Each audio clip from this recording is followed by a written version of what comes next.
আমি একটা government medical কলেজের student, new fourth year. New fourth ইয়ারে পড়ছেন আপনি? ইয়েস। আমার বাবা বিজনেস করে, আর আমরা 2 বোন। 2 বোন? আপনি কি বড় না ছোট? আমি ছোট। আপনি ছোট, আপনার আরেকটি বড় বোন রয়েছে। উনি কি ম্যারিড না আনম্যারিড? ম্যারিড। ম্যারিড। ওকে, আপনাদের বাড়ি কোথায়? বরিশাল। ওকে, বরিশাল। বরিশাল আসলে খুবই সুন্দর একটা শহর। বরিশালের বন্ধু যারা শুনছেন তাদেরকে বলি, বরিশাল আসলে খুবই সাজানো গোছানো, খুব সুন্দর একটা শহর। ওখানে শহরের মাঝখানে একটা পুকুর আছে, পুকুরটার নামটা কি মনে আছে? ডিবির পুকুর বলে। ডিবির পুকুর। ডিবির পুকুর বলে। তো চলুন আপনার গল্পটা শুরু করি। ছায়া, কোথা থেকে শুরু করবেন? ছোট থেকে শুরু করি। জি প্লিজ। আর আপনি একটু জোরে বলবেন। হ্যাঁ, আপনার কথা শুনে মনে হচ্ছে যে আপনাকে আমরা স্টুডিওতে নিয়ে এসেছি, কোনো কিছু খাবার টাবার কিছু দেয়নি, একদম দুর্বল। হ্যাঁ, একটু জোরে বলতে হবে প্লিজ। ওকে, চলুন শুরু করা যাক। আমার ছোটবেলাটা বিশেষ করে শহরেই বেশি কেটেছে। আমি স্টুডেন্ট হিসেবে মোটামুটি ভালোই ছিলাম, তার জন্য আমাকে শহরে পড়াশোনা করানোর জন্য শহরে রাখা হয়েছে। আমি মতিঝিল আইডিয়াল স্টুডেন্ট ছিলাম। ওকে। তো ওইখানে পড়াশোনা করতাম। ক্লাস 6 পর্যন্ত ওইখানে পড়ার পর আমি অসুস্থ হয়ে যাই। এবার অসুস্থ হয়ে যাওয়ার পরে আমি আমার গ্রামে শিফট হই। শিফট হওয়ার পরে আমি আমাদের ওইখানে গভর্নমেন্ট গার্লসে ভর্তি হই। ওইখানে আমার পড়াশোনা হয়। আমি ক্লাস 5-এ বৃত্তি পেয়েছিলাম, গুড। ক্লাস 8-এও বৃত্তি পেয়েছিলাম, বাবা। এবং ক্লাস 9-এ সায়েন্স থেকে পড়াশোনা।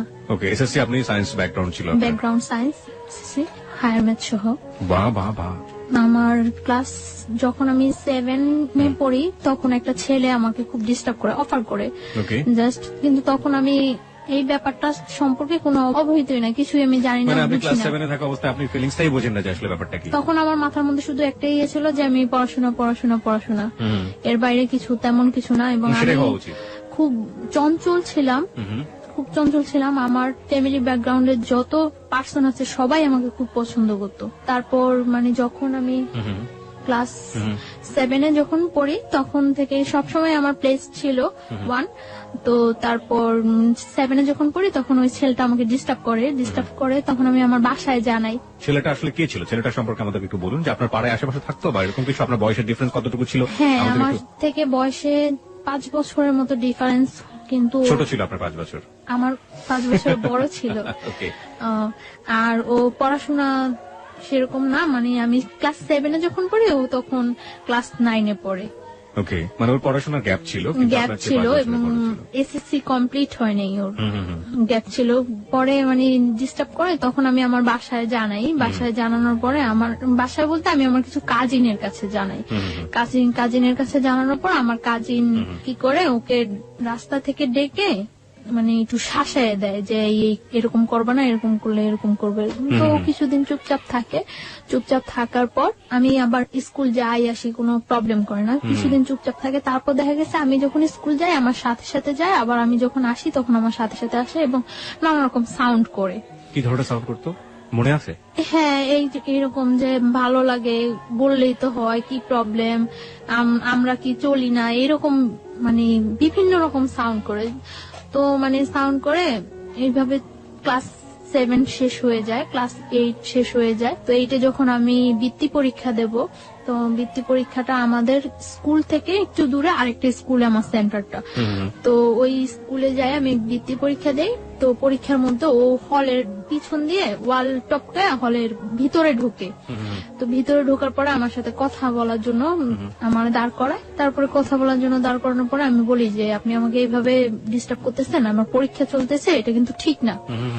তো তারপর আমি বাসায় এসে ফার্স্ট তো আমার কাজিনদের কাছে আমি আবারও বলি।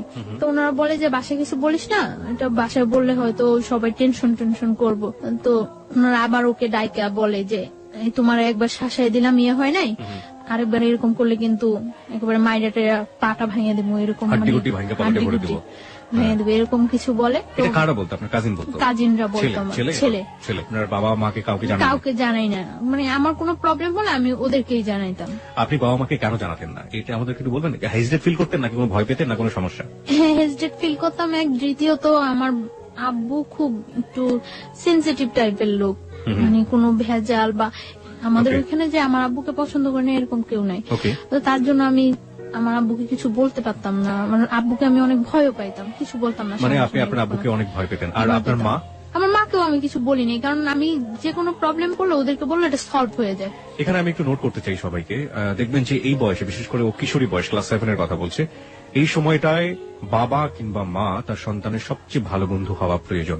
দেখুন, ওর জীবনে কিন্তু অনেক বড় একটা ঘটনা ঘটে যাচ্ছে এবং সেটা ও তার কাজিনদেরকে বলছে। সমস্যা কিন্তু জট পাকাচ্ছে, যেটা যদি বাবা মাকে বলতো তাহলে হয়তো সমস্যাটা অন্যভাবে হলেও সেটা সমাধান হতে পারতো, কিন্তু সে তার বাবা মাকে বলেনি, কারণ তার বাবা এবং তার মা তার ক্ষেত্রে খুব বেশি ফ্রেন্ডলি না। খুব বেশি ফ্রেন্ডলি না হলে এই ঘটনাগুলো বা এই গল্পগুলো আসলে বলা যায় না। যাই হোক, তারপরে কি হলো? তারপর মানে ও চুপচাপ থাকে, অনেকদিন চুপচাপ থাকে। আমি ক্লাস 8 শেষ করি, 9 শুরু হয়, আমার 9ও প্রায় অর্ধেকটা শেষ হয়ে যায়। জি। তারপর আমার কিছু মানে নিউ ফ্রেন্ড হয়, কিছু আগের ফ্রেন্ডরা Class change হলে এটা হয়, হ্যাঁ। আমার থেকে আগের ফ্রেন্ডরা দূরে সরে যায়, আবার কিছু নিউ ফ্রেন্ড হয় আমার। তো নিউ ফ্রেন্ডদের সাথে আমি খুব খুব চঞ্চল থাকি, খুব এনজয় করি, কিন্তু আমার পড়াশোনাটা খুব খুব ভালো, seriously আপনি করছেন। সিরিয়াসলি খুব ভালোভাবে চলছে আমার পড়াশোনাটা। ওকে। তারপর যখন 10-এ আমি পড়ি, তখন মানে আমার টেস্ট পরীক্ষার কিছুদিন আগে মানে ছেলেটা খুব বেশি ডিস্টার্ব করা শুরু করে, খুব বেশি কি ডিস্টার্ব ধরনের করে। ডিস্টার্ব করতো? ডিস্টার্ব করে মানে রাস্তায় দাঁড়া করায়, মানে চিঠি দেওয়ার চেষ্টা করে, এরকম ফোন করার চেষ্টা করে আমাদের বাসায়, বা অনেক সাইন সিম্পটম ইয়ে করে, যেটা আমি বুঝি যেটা ও করছে। তো আমার কাছে জিনিসগুলো খুব খারাপ লাগে। তো একদিন আমি আমার স্কুলের মধ্যে যখন মানে আমার ফ্রেন্ডদের সাথে আমি ছিলাম, তো স্কুল থেকে বের হয়েছি মতন স্কুলের সামনে ও মানে আমাকে অনেক ফ্রেন্ডদের মধ্যে দাঁড় করায়, সব ফ্রেন্ডদের বলছে সরে যাওয়ার জন্য। সবাই সরে যাওয়ার পর আমি খুব বিরক্ত হই, খুব রাগ বিহেভ করি ওর সাথে। কি করেন আপনি? দেখুন, আপনি রাব বিহেভ না বলে আপনি বলুন যে আপনি যেটা করেছিলেন সেটাই। হ্যাঁ, রাগ বিহেভটা হলো আমি ওর সাথে খুব উচ্চ স্বরে কথা বলি। কি বলেন? উচ্চ স্বরে কথা বলার পর মানে, কেন আমাকে দাঁড় করাইছেন, এইরকম করতেছেন কেন, আপনি কি আমার যোগ্য নাকি, এইভাবে আমি অনেক কথা বলি। গালি টালি দিয়েছিলেন? না, গালি টালি না, আমি ওইটা কখনোই পারি না। ওকে, So, লেটস প্র্যাকটিস টুডে। তারপর না, মানে আমি একটু মজা করছিলাম। আমি একটু জানি যে ওই ছেলেটা তখন আপনার সাথে কি করলো, আপনি যখন রাগারাগি করছিলেন? ও কি চুপ করে বসেছিল? না, চুপ করে নাই, ও মানে দাঁড়ায় অনেক চোখগুলা অনেক লাল লাল লাল থাকতো, ওর চোখ টোক বড় করে অনেক ইয়ে হয়েছে। তো আমি মানে এক পর্যায়ে আমি ছেলেটাকে একটা চড় মারি। ও এক পর্যায়ে ছেলেটাকে আমি কথা কাটাকাটি হয়, এক পর্যায়ে চড় মারি। এখন একটা স্কুলের সামনে অনেক স্টুডেন্ট থাকে, অনেক লোকজন ছিল, এমনকি মানে ওই স্কুলের সামনে ঝালমুড়ি আলারা পর্যন্ত ওর ফেভারে ছিল, সবাই আমাকে মানে ওর কথা বলতো। তো চড় মারি, এটা ওর খুব গায়ে লাগার পরে কিছুদিন পর ও আমার একদিন স্কুলের মধ্যে যায়। আপনার স্কুলের মধ্যে যখন যাচ্ছে সেই ঘটনাটা আমি আসবো, তবে তার আগে আমাকে বলেন তো, এই ঝালমুড়িওয়ালাও তার ফেভারে ছিল, মানে সবাই ফেভারে ছিল, মানে ব্যাপারটা ঠিক বুঝতে। ও কি একই স্কুলে পড়তো আপনার? না, আমি গার্লসে পড়তাম, আচ্ছা। ও বয়েজে পড়তো। আমি যখন ক্লাস 10-এ পড়ি তখনও ও এসএসসি কমপ্লিট করতে পারে নাই। না, আমি জানতে চাচ্ছি যে ফেভারে ছিল মানেটা কি? ও কি খুব পপুলার ছিল ওই মুহূর্তে ক্যাম্পাসে বা ওরকম কিছু? না, পপুলার ছিল না, ও ওইখানে খুব যাতায়াত করতো, ও দেখতে সুন্দর ছিল, মানে যে কোনো কারোর সাথে কথা বললে তাকে খুব ইজি ম্যানেজ করতে পারে। তার ওকে, জন্য ঠিক আছে। তারপরে কি হলো? তারপরে আপনার চড় মারার পরে আপনি বলছিলেন যে চড় মারার পরে কিছুদিন যায়, মনে হয় 4-5 দিন যায়, 4-5 দিন গ্যাপের পরে ও একদিন আমার স্কুলে যায়। তো আমি কলের কাছে ছিলাম, কলের কাছ থেকে আমি ঘুরে আসতে নেওয়ার পরে আমি হঠাৎ ওকে দেখে আমি মানে যেই পথে আসতেছিলাম ওটা ব্যাক করে অন্য পথে আসতে নেই। তো আমার তখন একটু ভয় কাজ করে, মানে আমি দেখতেছি যে ও কয়েকটা ছেলে নিয়ে ঢুকছে, তো ভয় কাজ করে। তারপর আমি ওই ঘুরে আসতে নিলে ও মানে দৌড়ে ঘুরে এসে আমার সামনে দাঁড়ায় আমার হাতে ধরে টান দেওয়ার পর আমি মানে ওইখানে আমি হাত ছাড়েন বলে উঠি। তারপর কিছু মেয়েরা থাকে পিছনে, তারা ওইখানে আসার পর মানে ও আমাকে বলতেছে যে তুমি আমার ওই দিন যে অপমানটা করছো কাজটা ঠিক করো নাই, আমি তোমার একদিন হইলেও আমার বাসায় নিয়ে ছাড়বো, একদিন হইলেও আমার ঘরে ভাত রান্না করার মতো তোমাকে দেয়। তো আমি বলছি আচ্ছা ঠিক আছে, পারলে কইরেন। এরকম কথা বলার পরে প্রেক্ষিতে মানে ও তখন চলে আসার পরে অনেক দিন যাবত গ্যাপ থাকে। আমার এসএসসি কমপ্লিট হয়ে যায়, ওকে আমি দেখি না। এসএসসি কমপ্লিট হয়ে যায়, আমি তো মনে করছি ও মনে হয় চলে গেছে, কোথাও ইয়ে হয়ে গেছে। এসএসসি কমপ্লিট হয়ে যায়, আমি ঢাকা আসি। আমি আগে আমাদের ওইখানে কলেজেই ভর্তি হই, আর পরে ঢাকা আসি। তখন ওই ইয়ারের সিস্টেম ছিল মানে পয়েন্টেই ভর্তি করানোর জন্য ওই ইয়ার সিস্টেম হয়। তো আমি হোলি ক্রসে ভর্তি হই, ফার্মগেট হোলি ক্রসে ভর্তি হওয়ার পর আমি এখানে একেবারে শিফট হয়ে যাই ফার্মগেট হোস্টেলে। এখানে পড়াশোনা করে মাঝে মাঝে বাড়ি যাওয়া হয়, ঈদে বাড়ি যাওয়া হয়। এমনিতে ততটা বাড়ি যাওয়া হয় না, খুব থাকে আমার উপরে, খুব প্রেশার থাকে পড়াশোনার উপর যে আমার রেজাল্ট ভালো করতেই হবে। তো আমার চলছে, ভালোই পড়াশোনা চলছে। ইন্টার পরীক্ষা দেওয়ার পরে বাড়ি যাই অনেক দিন থাকি বাড়িতে, ওকে। যতদিন পর্যন্ত রেজাল্ট না হয় বাড়িতে থাকি। রেজাল্ট হওয়ার কিছুদিন আগে আমি ঢাকা আসি মেডিকেলের জন্য কোচিনে এডমিট হই। তো এখানে কোচিং টুচিং করার পরে মেডিকেল আমি এডমিশন দিই। মেডিকেলে এডমিশন দেওয়ার পরে আমার মেডিকেলে চান্স হয়। Okay. চান্স হওয়ার পরে ওইখানে ভর্তি টর্তি হওয়ার কিছুদিন পরে ক্যাম্পাস বন্ধ হওয়ার পরে আমি বাড়ি যাই। ফার্স্টলি বাড়ি যাওয়ার পরে আমি আমার ওই ফ্রেন্ডদের সাথে এমনি কন্ট্যাক্ট হয়। এর মধ্যে একটা ফ্রেন্ড ঢাকায় এডমিট হয়েছে ইডেন কলেজে, তো ওর সাথে ভালো কন্ট্রাক্ট থাকে। তো বাড়ি যাওয়ার পরে সবার সাথে কন্ট্রাক্ট হয়। কন্ট্রাক্ট হওয়ার পর আমি আমরা ঠিক করি যে একদিন টিচারের সাথে দেখা করবো। আমরা বাড়িতে যে হায়ার ম্যাথ যে টিচারের কাছে করতাম, জি। ওই টিচারের কাছে দেখা করবো। ওই টিচার হলো বরিশাল মদনমোহন কলেজের টিচার। ঠিক আছে। মদনমোহন কলেজের টিচারের সাথে দেখা করব। তো ওই টিচারের কাছে দেখা করার জন্য আমরা যাই, সকালবেলা যাই। আমি ওই দিন আমি চলে আসবো ঢাকা, ওকে। তার জন্য আমি সকালবেলায় যাই যে আমার বিকালে ঢাকা চলে আসতে হবে, বরিশাল থেকে আসার ওয়েটা বিকালে। তো আমি সকালবেলা যাই, যাওয়ার পরে মানে অনেকক্ষণ হয়ে যায়, আমার ফ্রেন্ডরা কেউ আসে না। তারপর আমি ফোন করি সবাই, কি ব্যাপার তোমরা আসো না কেন? বলতেছে আমাদের তো আজকে পিকনিক, তো একটা কাজ করি আমরা সবাই রেডি হয়ে আসি দেখা টাকা করে চলে যাব। তো আমি বলতেছি আচ্ছা ঠিক আছে আসো, আমি কিছুক্ষণ ওয়েট করি। তারপর আসছে ওরা, আসার পরে ওরা বলতেছে আমাদের সাথে চল। আমি বলতেছি না আমার তো আজকেই ঢাকা যেতে হবে, আর তাছাড়া আমি বাসায় বলে আসিনি, আমার আম্মু অনেক রাগ করবো, সবাই অনেক রাগ করবো, আমি বলে আসিনি, এটা কিছুতেই সম্ভব না যাওয়া। পরে বলতেছে আচ্ছা আমরা তো তোর বাসার সামনে দিয়ে যাব, তুই আমাদের সাথে চল, তোকে শিফট করে দিয়ে চলে যাবো আমরা। তো আমি আচ্ছা ওকে ঠিক আছে। তো আমি একটা মাইক্রো, ওরা এই মাইক্রোটাতে করে আসছিল, আমি ওই মাইক্রোতে ওরা উঠে আমি পর থেকে নেমে যাবো, তো আমি লাস্টে উঠি। ওঠার পরে আমি যখন মানে উঠে আমি নক করি, পরে ঘোরার পরে আমার আর কিছু মনে নেই। আচ্ছা আচ্ছা। এখানে যে কি হয়েছিল আমি কিছুই বলতে পারবো না, জাস্ট আমি একটা স্মাইলের মতো মন ফিল করছি।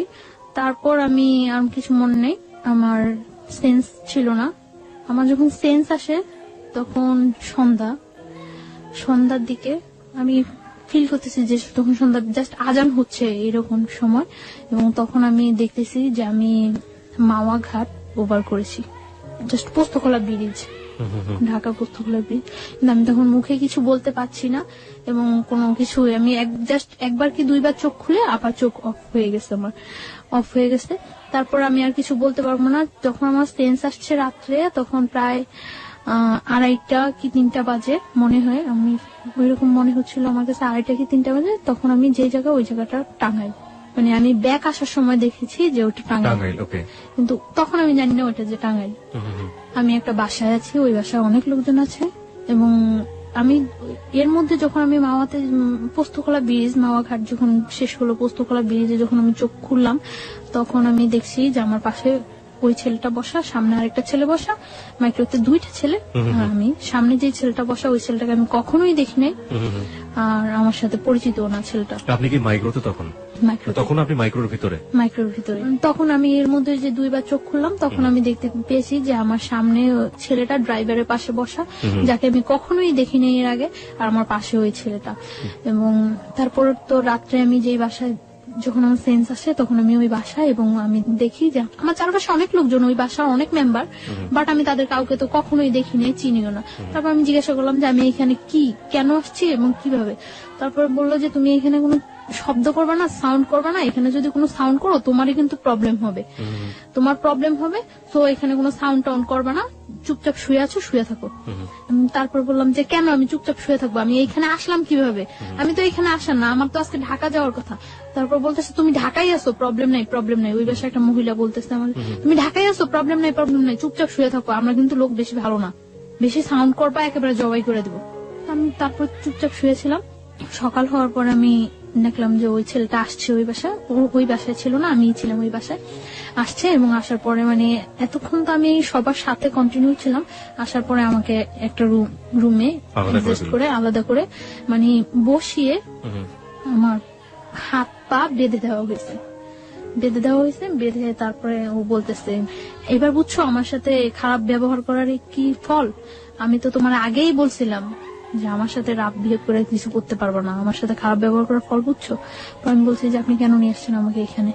পরে বলতেছে দেখো আমি তোমার নিয়ে আসছি, আমি তোমার কোনো ক্ষতি করবো না, তুমি আমাকে বিয়ে করো, সবকিছু ঠিক হয়ে যাবে, তুমি বিয়ের কন্ডিশনে তুমি যেটা বলবো সেটাই ওকে। পরে আমি বলছি কেন আমি আপনাকে বিয়ে করব, আমি তো আপনাকে বিয়ে করার প্রশ্নই জাগে না, আপনি নিজের অবস্থানটা আর আমার অবস্থানটা চিন্তা করেন। আমি একটা মেডিকেল স্টুডেন্ট আর আপনি একটা, যে কোনো ওয়েই নেই আমার সাথে আপনার বিয়ে হওয়ার মতো। আমি কেন আপনাকে বিয়ে করবো? আপনি যে আমাকে এখানে তুলে নিয়ে আসছেন, এটা যদি কেউ জানে আপনার যে কি অবস্থা হবে একবার চিন্তা করছেন? পরে বলতেছে, আমি তো তোমাকে তুলে নিয়ে আসছি, এটা তো কেউ জীবনে জানবো না, সবাই তো জানে তুমি আমার সাথে পালায় চলে আসছো। আমি বলছি, হোয়াট? আমি আপনার সাথে পালায় আসছি মানে? পরে বলতেছে, তোমাকে আমি নিয়ে আসছি তখন সকাল 8:30, আর 9:30টার মধ্যে অত্র এলাকার এমন কোন লোক নেই যে জানে যে তুমি আমার সাথে পালায় আসছো। মানে কি? পরে বলতেছে, তুমি তো এটাই বুঝলা না আমি যে কি করতে পারি। তোমাকে আমি নিয়ে আসার পরে আমার বন্ধু বান্ধব হইতে সবাই এলাকায় পাবলিশ করে দিছে যে তুমি আমার সাথে পালায় আসছো, আর তোমার সাথে যে আমার আগে থেকে একটা ইয়ে হইতেছিল এটা তো সবাই জানে। পরে আমি বলতেছি, আশ্চর্য, এই কথা কেউ বিশ্বাস করবে না যে আমি আপনার সাথে পালায় আসছি। আমি আপনার সাথে পালায় আসতে যাবো কেন? পরে বলতেছে, কেউ বিশ্বাস করবে না, কিন্তু করানো হয়েছে, সবাই এখন জানে যে তুমি আমার সাথে পালায় আসছো, বিশ্বাস করো না। তারপর ও কয়েকটা নাম্বারে ফোন দিল, ফোন দিয়ে সবাই একই কথা বলতেছে, মানে ওর পরিচয়টা ও না দিয়ে জিজ্ঞাসা করতেছে যে ওই মেয়েটার সম্পর্কে এই কথাটা শুনলাম, ওই মেয়েটা নাকি পালায় গেছে, এরকম এরকম সবাই একই কথা বলতেছে, হ্যাঁ মেয়েটা পালায় গেছে, কত খারাপ মেয়ে, বাবা কত কষ্ট করে পড়াশোনা করেছে, খুব বিশ্রী কমান্ড করতেছে সবাই আমার সাথে। আমি কান্না শুরু করে দিচ্ছি। পরে বলছে, কান্না করে কোনো লাভ নেই, যা হওয়ার হয়ে গেছে, তুমি ফাইনে নাও, বিয়ে করো। আমি জীবনেও না। তারপর ও চলে গেছে। চলে যাওয়ার পরে দুপুরে আমাকে খাইতে দিচ্ছে, এই পর্যন্ত আমাকে কোনো কিছু খাইতে দেয়নি, দুপুরে আমাকে ওই বাসায় খাইতে দিছে শুটকি, বেগুন, ভাত খেতে দিচ্ছে, যা আমি কখনোই খাইনি এর আগে। খাইতে দেওয়ার পর আমি খাই নাই। না খাওয়ার পরে ও এসে আমার বলতেছে, সোজাসুজি খাও, না হলে কিন্তু মারবো। আমি বলছি, আপনি আমাকে মারবেন কেন? আপনি মারার কি আমাকে? আমাকে আমার বাবা মা পর্যন্ত কোনো কাজ করে নেয়, আর আপনি মারবেন? পরে বলতেছে, আমি মারার কে, তুমি দেখবা? পরে বলছে, খাও। পরে আমি বলছি, না আমি খাবো না, আমি এই খাবার খাবো না। পরে বলছি, কি খাইবা? আমি বলছি, আমি কিচ্ছু খাবো না, আমার বাড়িতে নিয়ে আসেন, আমার বাড়িতে দিয়ে আসেন। আপনারা আমার বাড়িতে না দিয়ে আসেন, আমার বাড়ির কারোর সাথে কন্ট্যাক্ট করতে দেন, সে এসে আমার বাড়ি থেকে লোকজন এসে আমাকে নিয়ে যাবে। ইম্পসিবল, তুমি তো তোমার বাড়ি থেকে আর কখন জীবনেও কন্ট্যাক্ট করতে পারবে না, তুমি আর জীবনেও তোমার বাড়ির কারোর কাছে যাইতেও পারবো না, কন্ট্যাক্ট করতে পারবে না। তারপর চলে গেছে। তো আমি আর কি বলবো, চুপচাপ ছিলাম, আমি খাইনি। তারপর রাত্রে আবার আসছে, রাত্রে এসে বলছে, তুমি চিন্তা করছো, ডিসিশন নিছো, কি করবা? আমি বলছি, ডিসিশন নেওয়ার কিছু নেই, আমার পক্ষে আপনাকে বিয়ে করা সম্ভব না। আর আগে তো যা ছিল এখন তো আরো আগে সম্ভব না। আপনি কত বড় একটা অপরাধ করছেন, আপনি আমার তুলে নিয়ে আসছেন না জানে, তারপর আনছেন টানছেন সবার কাছে, আবার এটা প্রকাশ করে দিচ্ছেন আমি আপনার সাথে পালাই আসছি। কত খারাপ কাজ করছেন, ইম্পসিবল, আমি আপনাকে কখনোই বিয়ে করবো না। পরে বলতেছে, তুমি বিয়ে করবা, পরে তুমি আমার সাথে সংসারও করবা, আমার কাছেই থাকবা তুমি। বলছে, না আমি কখনো এই কাজ করবো না, আমি আপনার বিয়ে করবো না, আপনি যদি আমার মায়েরাও ফেলান তারপর আমি আপনাকে বিয়ে করবো না। তারপর বললো, মায়েরা ফেললো বিয়ে করবো না? না, আমি বলছি না করবো না। তারপর বলতেছে যে খাও, এখন ডিম ভাজি আর ভাত নিয়ে এসছে খাওয়ার জন্য। যে জায়গায় নিয়ে গেছে ওই ফ্যামিলিটা তো এস্টাবলিশড ফ্যামিলি না, কিন্তু মানে লোকগুলো খুব ভালো না, এটা আমার কাছে আমি ফিল করতে পারছি যে লোকগুলো খুব ভালো না। তারপর বলছে, খাইবা না? পরে আমি বলছি, না খাবো না। তারপরে তখন আমার অনেক মানে চুল ছিল, বড় চুল ছিল, আমি তখন বোরকা পরি না, চুল ছিল। তখন বলতেছে যে এখন যদি আমি তোমার চুলগুলি সব কাটে দিই তারপর কি তুমি খাইবা? আমি বলছি, আপনি আমার চুল কাটবেন কেন? তোমার চুল কাইটা, তোমার চুল একেবারে মানে চুরি করলে মানুষ যেভাবে চুল কাটে ওইভাবে চুল কাইটা তোমার যদি একেবারে চেহারা নষ্ট করে সব বিয়ে করে যদি তোমার রাস্তায় ছেড়ে দেয় তারপরে কেমন হইব? তার চেয়ে বরং তুমি স্বাভাবিক আমাকে বিয়ে করো, বিয়ে করার পরে তুমি যদি পড়াশোনা করতে চাও, সব যা করতে চাও সবকিছু ঠিক আছে, আমি তোমার পড়াশোনা করো। না, আমি আপনাকে বিয়ে করবো না। পরে এভাবে আরো 2-3 দিন চলে গেল। হ্যাঁ, না খাওয়া, আমি খুব উইক হয়ে যাচ্ছি, না খাওয়া 2-3 দিন চলে গেছে। 2-3 দিন চলে যাওয়ার পরে টর্চার করা শুরু করলো। টর্চার বলতে কি, এমনিতে কোনো টর্চার না, জাস্ট চড় মারতো। আর আমার মানে পা বাঁধা এইভাবে বাইধে রাখছিল, তো পায়ের নখের মধ্যে পাড়া দিয়ে দাঁড়ায় থাকতো, যেটা খুব পেন ফিল হতো, কারণ নখ খুব সেন্সিটিভ জায়গা, ওইখানে পাড়া দিলে খুব পেন ফিল হতো। তখন আমি মানে চিল্লাইতে চাইলে মুখ বন্ধ করে ধরে রাখতো। তো এইভাবে প্রায় 7-8 দিন চলে গেছে। 8 দিন 9 দিনের দিন 9 দিনের দিন আমি মনে করছি, নিজে নিজে করতেছি যে এখান থেকে আমার, যেহেতু আমার ফ্যামিলি কেউ জানেই না আমি কোথায় আছি, আর এখান থেকে আমার খুঁজে বাই করা সম্ভব না যে আমি এইখানে আছি, যে খুঁজবো, তারা খুঁজে যে বাই করবো, তারা কি আমার আদৌ খুঁজতেছে না এইটাই মনে করতেছে যে আসলে আমি পলাই গেছি, সেটাও তো আমি জানি না। যে আমি কিভাবে শিওর হম যে হ্যাঁ আমার তারা খুঁজতেছে, তারা আমার খুঁজে নিবো, এই আশায় যে আমি বসে থাকবো, কিভাবে আমি শিওর হবো? তারপর আমি ইয়ে করলাম যে না, আমি ওর এতে রাজি হয়ে যাই, তবে কিছু কন্ডিশন দিয়ে। তারপর আসে রাত্রে, রাত্রে আসার পর ওই বাসা থাকে না, ওই বাসা শুধু আমি থাকি। ওই বাসা থাকে না, একটা ঘরের মধ্যে আমাকে আটকে রাখছিল। ঘরটা হলো অর্ধেক টিন অর্ধেক মাটি, এরকম ঘর। তো আমি তারপর আসার পরে আমি বলছি আচ্ছা ঠিক আছে, আমি আপনার বিয়ে করতে রাজি, তবে সত্য আছে। সত্য সত্য হলো আমার পড়াশোনা শেষ না হওয়া পর্যন্ত আমি আপনার সাথে কোনো রিলেশনে যেতে পারবো না। যেহেতু আমার ক্যারিয়ার আছে, আমি মেডিকেল স্টুডেন্ট, আমার এত কষ্ট করে যেহেতু আমি এতটুকু আসছি, আমার ইয়াটা শেষ হোক, সেটা আপনার জন্য বেটার হবে, আমার জন্য বেটার হবে। যেহেতু আপনিও ততটা এস্টাবলিশড না, তখনও একটা চাকরি করতো নাকি, ওই যে অনেকদিন আগে চলে আসছে দেশ থেকে, আর সে ঢাকা একটা চাকরি করতো। তো বললো যে এটা কি, এই কথা কি থাকবো? আমি বলতেছি হ্যাঁ এই কথা থাকবো, আমি পড়াশোনা করা পর্যন্ত আমাকে আপনি কোনো ডিস্টার্ব করবেন না, আমি তো বিয়ে তো করছি না। আর তারপরে বলতেছে ওকে। আপনি আসলে ডিস্টার্ব না করা বা রিলেশন বলতে আসলে কি বোঝালেন, যে ফিজিক্যাল রিলেশনের ফিজিক্যাল বা মেন্টালি বা ওর পরিবারে নিয়ে সংসার, যাবেন? হ্যাঁ। মানে সবকিছু থেকে যাতে অ্যাভয়েড করতে পারি সবকিছু। আমি ওকে বললাম যে দেখেন, আপনি তো খুব ভালো করে জানেন যে আমি মেডিকেলে পড়াশোনা করি, আমার রেজাল্ট কি বা আমার ক্যারিয়ারটা কেমন হতে পারে। আর আমার ক্যারিয়ার, আমি যদি আপনাকে বিয়ে করি তাহলে তো আপনার ক্যারিয়ার, আমার ক্যারিয়ারের সাথে আপনিও তো জড়িয়ে গেছেন, তাহলে আমার একটা ভালো ক্যারিয়ার হলে সেটা আপনার জন্য ভালো হবে। তো আপনি আমাকে কয়েকটা বছর সময় দেন, আমার ইয়েটা শেষ হোক, পড়াশোনাটা শেষ হোক, তারপরে আমি আপনার সব ওয়ে মেনে নেব। সেই পর্যন্ত আপনি আমাকে কোন রকম জোড়াজুড়ি বা কোন রকম ইয়ে করতে পারবেন না। পরে বলতেছে আচ্ছা ঠিক আছে। তারপর মানে ওই দিন রাত্রে চলে যায়, সকালে ও একজন লোক নিয়ে আসে। লোকটাকে, এটা কি কাজী না উকিল না কি আমি কিছুই জানি না, একটা লোক নিয়ে আসে, স্টাম্প নিয়ে আসে। স্টাম্পের মধ্যে ওই লোকটা আমার একটা ছবি তোলে আর ওর একটা ছবি তোলে, দুইটা ছবি পাশাপাশি রেখে পিন আপ করে দেয়। পিন আপ করে ওই লোকটা স্টাম্পে যে কি লেখে সেটাও আমি জানি না, জাস্ট স্টাম্পের মধ্যে আমি সই করে দেই। তাও আমি মানে সই করার সময় ভাবতেছি যে আমি কি সই করব না করব না করব না করব না, ওটা সারা জীবনের প্রশ্ন, কি করব আমি। তখন আমি সই করার সময় ভাবতেছি, তখন ও আমার একটা চড় মারলো লোকটার সামনে একটা চড় মারার পরে বলতেছে যে আগেই তো কথা হয়ে গেছে, এখন আবার এরকম করার কি আছে। লোকটা মনে করতেছে না যে আমি তোমার জোর করে নিয়ে আসছি।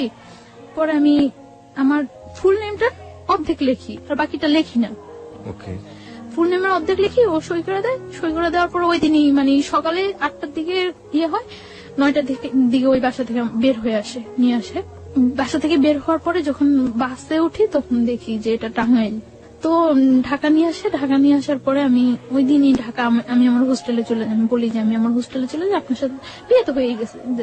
আমি হোস্টেলে উঠি। হোস্টেলে ওঠার পরে 2-3 দিন ভালো যায়, কোনো ইয়ে করে না। আমি আমার ফ্যামিলির সাথে যোগাযোগ করার চেষ্টা করি যে কি করব আমি এখন। আমার ফ্যামিলির সাথে যোগাযোগ করার জন্য অনেক চেষ্টা করি, বাট আমার ফ্যামিলির সাথে কোনো কন্ট্যাক্ট করতে পারি না। কেন পারেন না? মানে বাড়ির যে নাম্বারটা, ওই নাম্বারটা অফ থাকে, ওই নাম্বারটা অফ। আর অন্য কোনো নাম্বার আমার কাছে মনে নেই, আমার মানে ইয়ে থাকে না। তারপর আমি অনেক ট্রাই করার পরে আমি আমার মানে দুলাভাইয়ের সাথে, বোনের হাজবেন্ডের সাথে যোগাযোগ করি। যোগাযোগ করার পরে উনি বলতেছে যে আচ্ছা যা হয়েছে তো হয়ে গেছে, কেউ বিলিভ করে না যে তুমি ইয়ে করছো, তোমার নিয়ে গেছে, সবাই এটাই বিলিভ করে। আর দেখো গ্রাম তো, সমাজ তো, সবাই একটাই জিনিস বিশ্বাস করে যে তুমি ইয়ে করছো, চলে গেছো। আর এখন যদি তুমি ফিরে আসো, এটা মানে কেউ মাইনে নিব না, কেউ মাইনে নিব না, এটা সবাই তোমার বরং ধিক্কার দিব।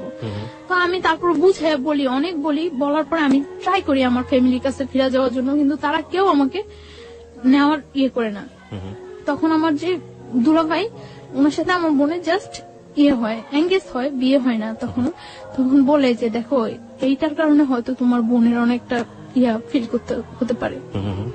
তো উনি এই কথা বলার পরে আমি মানে চুপচাপ থাকি। তারপর উনি বলে যে তুমি যেভাবে আসো ওইভাবে থাকো, তোমার যতটা হেল্প প্রয়োজন সব আমি করব, কেউ ইয়ে করবে না। তোমার হেল্পের প্রয়োজন, আমি যতটা ইয়ে করার প্রয়োজন আমি করব, তুমি পড়াশোনা করতে থাকো, আমি ট্রাই করব তোমাকে যথাসম্ভব বাহিরে পাঠিয়ে দেওয়ার জন্য। কারণ তুমি বাহিরে গেলে গিয়ে তো ওরা আয়ত্তার বাইরে চলে যাবে। জানলেন না ব্যাপারটা? হ্যাঁ জানাই, কিন্তু তারা কেউ আমাকে নেওয়ার জন্য আগ্রহ ফিল করে না। আপনি আমাকে একটু বলেন তো, খুলেই বলেন যে আপনি ফার্স্ট কখন বাবা আমাকে জানালেন, কি রিয়াক্ট করলো, আমি একটু জানতে চাই। This is a very important part of this story. হ্যাঁ, আমি যখন মানে ঢাকা আসি, হোস্টেলে উঠি। হোস্টেলে ওঠার পরে তখন আমার কাছে কোনো টাকা পয়সা কিছুই থাকে না। তো হোস্টেলে ওঠার 2-3 দিন পরে আমি আমার একটা ফ্রেন্ডের নাম্বার থেকে আমার বাড়িতে ফোন করি। ফোন করার পরে বাড়ির নাম্বারটা অফ। এভাবে আরো 4-5 দিন চলে যায়, আমি কারোর সাথে কন্ট্যাক্ট করতে পারি না।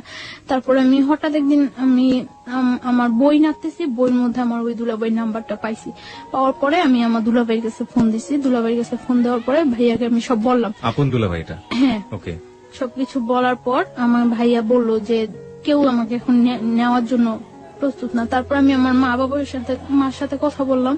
তারাও কোনো ইয়ে করতেছে না যে তুমি যা হয়েছে তুমি চলে আসো, আমরা তোমার আবার নতুন করে পড়াশোনা করবো, আমাদের কাছে রাখবো, কোনো ইয়ে হবে না।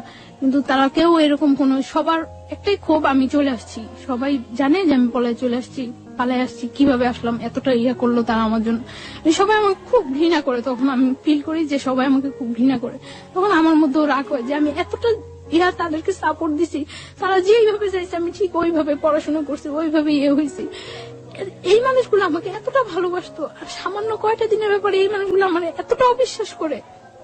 আমার মধ্যেও খুব রাগ হয় তখন যে আমি বারবার ফোন করতেছি, বারবার চেষ্টা করতেছি তাদের কাছে যাওয়ার জন্য, কিন্তু কেউ রেসপন্স করতেছে না। একটা লোক বলতেছে না যে আচ্ছা তুমি আসো, বা আমরা আসতেছি তোমার নিয়ে যাবো, বা তুমি আমাদের কাছেই থাকবা, আগের মতো যা হয়েছে সব ভুলে যাও।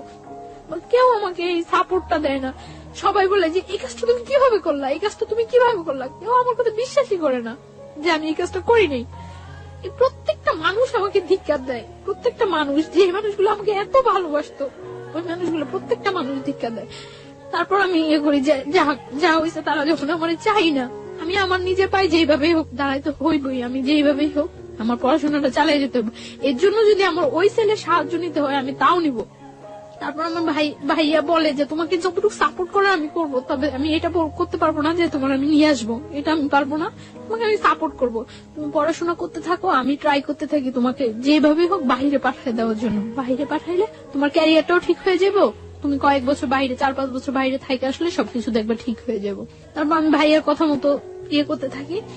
তো এটা যেভাবে হোক জানতে পারে যে আমি আমার ফ্যামিলিতে কন্ট্রাক্ট করছি। জানতে পারে, জানার পরে ও হোস্টেলে এখানে নানা রকম প্রবলেম করা শুরু করে। তো হোস্টেলে এখানে নানা রকম প্রবলেম করার পরে হোস্টেল থেকে আমাকে বলে দেয় যে দেখো তুমি ছাড়াও এখানে আরো অনেক মেয়েরা থাকে, সো এরকম প্রবলেম করলে তো সমস্যা, কি হয়েছে ব্যাপারটা বলো। আমি তাদেরকে কিছু বলতে পারি না, কারণ এই ব্যাপারটা কি বলার মতো কোনো ওয়ে আছে যে আমি তাদেরকে বলবো। তারপর আমি ইয়ে করি যে আমি ওরা বলি যে কি চান আপনি, যে এইভাবে ডিস্টার্ব করতেছেন, আমি হোস্টেলে প্রবলেম হচ্ছে, আমার পড়াশোনার প্রবলেম হচ্ছে, কি চান। তো ও বলতেছে যে দেখো তুমি আমার বাসায় থাকো, আমার বাসায় থাকতে তো কোনো প্রবলেম নেই, বাসায় থাকো, বাসায় থেকে পড়াশোনা করো, তাহলে আমি তোমার একটা টেক কেয়ারও করতে পারবো। পরে আমি বললাম আচ্ছা ওকে, আমি আপনার বাসায় যাবো। পরে ওর বাসা নিয়ে যায়। ওদের বাসায় ওর মা, ওর বোন, ও থাকে, 3 জন থাকে। ওদের বাসা নিয়ে যায়। বাসা নিয়ে যে ওর বলে যে সবাইরে বলে যে ওর সাথে কখনো কোনো রাত বিয়ে হবে না, কোনো জোর হবে না, ও এখানে থাকবে, পড়াশোনা করবে, ওর মতো থাকবে ও। তো আমি ওই বাসায় থাকি। ওকে আপনাকে পরিচয় করিয়ে দেয় যে ও আমার বউ? হ্যাঁ, ওই ফ্যামিলি সবাই জানে যে ওইভাবে বিয়ে করেছে। কিভাবে বিয়ে করেছে সেটাও কি জানে না, কারণ না জানলে ওর মানে যখন আমরা টাঙ্গাইল ছিলাম তখন ওর বাড়ি থেকে ওকে সাপোর্ট দিছিল এবং টাকা পয়সার ব্যাপারেও হেল্প করছিল। সো না জানলে তো পসিবল না এটা। ওকে এক বাবার একটাই ছেলে ছিল? না। কয় ভাই বোন ছিল ওরা? ওর 2 ভাই 1 বোন। ওই বড় ছিল সবার? হ্যাঁ, ও বড়। ওকে, বাবা কি করতেন ওনার? বিজনেস। ওকে, ঠিক আছে, চলুন। তারপর ওর বাসায় যাওয়ার পর ও ইন্ট্রোডিউস করে দেয় সবার সাথে এবং সব বলে যে যাতে আমার উপর কোনো প্রেশার ক্রিয়েট না করে। তো ওই বাসায় থাকে, আমি পড়াশোনা করতেছি, ভালো ইয়ে করতেছি, কিন্তু আমার মনের মধ্যে সবসময় একটা ভয় কাজ করতো যে ওর বাসায় আছে, ও তো খারাপ, ও খারাপ না হলে এই কাজটা জীবনেও আমার সাথে করতে পারতো না। সো কখন যেন ও কি করে সবসময় আমার মনের মধ্যে একটা ভয় কাজ করতো। এবং আমি খুব দিন দিন খুব অসহায়, সবসময় মনে হতো যে দুনিয়াতে আমার কেউ নাই, আমি খুব অসহায় এরকম ফিল করতাম আমি। কারণ কারো কাছে আমি না প্রকাশ করতে পারতাম, না কারো কাছ থেকে কোনো সাহায্য নিতে পারতাম। তো আমার ভাইয়ার কাছে, আমি কলেজে যাই ভাইয়ার কাছে ফোন দিতাম। ফোন দেওয়ার পরে ভাইয়া বলতো যে যেহেতু ও তোমার উপর কোনো প্রেশার করছে না, তুমি থাকো, আমি যতদিন পর্যন্ত তোমার বাহিরেও যাওয়ার ওয়েট না করতে পারতেছি ততদিন পর্যন্ত তুমি থাকতে হইবে এখানে। তো তারপর আমি কলেজে যাই, পড়াশোনা করি, কোনো ইয়ে করি না। তো আমি সকাল 7টার দিকে কলেজে চলে যেতাম। কলেজ শেষ করার পরে আমি আমি একটা স্যারের সাহায্য নিয়ে আমি একটা হসপিটালে কলেজ শেষ করার পরে প্র্যাকটিস করি, ওই স্যারের কাছে হসপিটালে প্র্যাকটিস করি ধানমন্ডিতে। ওকে। ধানমন্ডিতে একটা হসপিটাল প্র্যাকটিস করি। তো তারপরে এই প্র্যাকটিস করে আমি বাসায় ফিরতাম রাত্র 10টা 11টা, যতটা সময় ওদের থেকে বাইরে থাকা যায় বাসায় ফিরতাম। তো যাইও আমি দেখা যায় তো বাসায় যাইও আমি ঘুমাইতাম না, খুব ভয় থাকতো আমার মনের মধ্যে যে কি হয় এটা সবসময় একটা ভয় কাজ করতো। এবং আমার পড়াশোনা হইতেছে, আমার পরীক্ষা হয়, পরীক্ষার পর আমার রেজাল্ট খারাপ হওয়ার পর আমি ফিল করতে পারতেছি যে এই ব্যাপারটা আমার পড়াশোনায় খুব হয়ে যায়। তখন মেডিকেল আপনি কোন ইয়ার স্টুডেন্ট? ফার্স্ট ইয়ার দিচ্ছেন আপনি, ফার্স্ট ইয়ার ফাইনাল দিচ্ছেন? ফার্স্ট ইয়ার ফাইনাল দিচ্ছি। তো তারপর আমি করি যে এইভাবে তো চলতে পারে না, এইভাবে কিভাবে আমার যেভাবেই হোক ওদের সাথে আমার মানায় যাইতেই হবে, যেভাবেই হোক এইভাবে আমার পড়াশোনার ক্ষতি হইতেছে। তো রেজাল্ট খারাপ হয়, তারপর আমি আবার ভালো করে পড়াশোনা করা শুরু করি। আমি সারাদিন বাইরে থাকলেও সারা রাত জেগে পড়াশোনা করি, তো আমার শরীর খুব হয়ে যেতেছে। ওই ছেলেটা কি করতো এই সময়টাতে আপনার? ও একটা জব করতো। না, আপনার সাথে কি ধরনের আচরণ করতো? না, আমার সাথে ও সবসময় ভালো আচরণ করতো, কিন্তু ও শুধু একটা চাইতো যে আমি ওর কাছ থেকে কোনো হেল্প নিতাম না, টাকা পয়সা কোনো।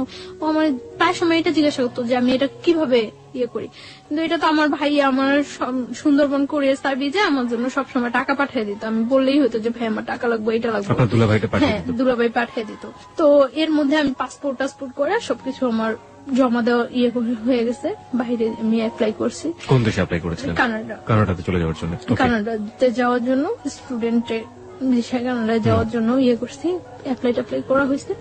তো লাস্ট 2011 লাস্ট ইয়ার লাস্ট দিন 31st নাইট এ পর্যন্ত ভালোই ওই বাসায় থাকতাম। এই সময়টাতে আপনার যেহেতু উনি অবৈধভাবে হোক বৈধভাবে হোক যেভাবে হোক জোর করেই হোক উনি আপনার হাজবেন্ড হয়ে গিয়েছেন, সুতরাং হাজবেন্ড তার ওয়াইফের কাছে একটা সম্পর্ক দাবি করতেই পারেন। এই সময়টাতে কি কোনো ধরনের কোনো ইন্টিমেসি আপনাদের? কখনোই আমার উপরে এরকম কিছু করতো না, কোনো ফিজিক্যাল কোনো ইন্টিমেসি? ফিজিক্যাল বা আমি কোথায় যাই কেন যাই কোনো ইন্টারফেয়ার, শুধু ওর হতো যে ওর বাসায় থাকতে হবে, এইটাই। মানে কখনো আপনার ফ্রিডম নিয়ে কোনো অত্যাচার করতো না, কিছু করতো না, শুধু একটা কথা আমার বাসায় থাকতে হবে? হ্যাঁ, বাসায় থাকতে হবে। ও মনে করতো যে হয়তো বা ওর বাসায় থাকলে আমি সেফ আছি, কিছু করতে আসছি না বাহিরে। কোন ধরনের অত্যাচারও করেনি? মানসিক বা শারীরিক? না, শারীরিক কোনো অত্যাচারও করতো না। তো আমি দেখা যেত বেশিরভাগ সময় বাহিরে খাইতাম, বাহিরে থাকতাম। আমি আপনার শাশুড়ি বলাটা ঠিক হচ্ছে না কিনা জানি না, ও বাড়ির যে অন্যান্য যে মানুষজন যারা ছিলেন তারা কি ধরনের আচরণ করতেন আপনার সঙ্গে? হ্যাঁ, আমার শাশুড়ি মানে ওর মা ফিল করতে পারতো যে আমি ওকে খুব ডিসলাইক করি এবং আমি আজকে হোক কালকে হোক চলে যাবো, এটা উনি ফিল করতে পারতো। উনি সবসময় বলতো যে এই মেয়ের জন্য এত কিছু করতেছো, এই মেয়ের পড়াশোনা করানোর জন্য, এই মেয়ের জন্য এত কিছু করতেছো, মেয়ে থাকবো না। তো সবাই বলতো, মানে উনি আপনার সাথে কোনো খারাপ আচরণ করতো না? আমার সাথে কোনো করতো না, আমার সাথে জাস্ট মানে আমি খুব কথা বলতাম না বাসায়, যে সবসময় আমি চুপচাপ থাকতাম, অফ থাকতাম সবসময়। যতটা টাইম বাসায় থাকতাম বেশিরভাগ টাইম বই নিয়ে বসে থাকতাম, এরকম। মানে আমি না পড়লেও দেখাইতাম যে আমি পড়তেছি, যাতে কেউ ডিস্টার্ব না করে, যাতে কেউ কথা বলতে না আসে।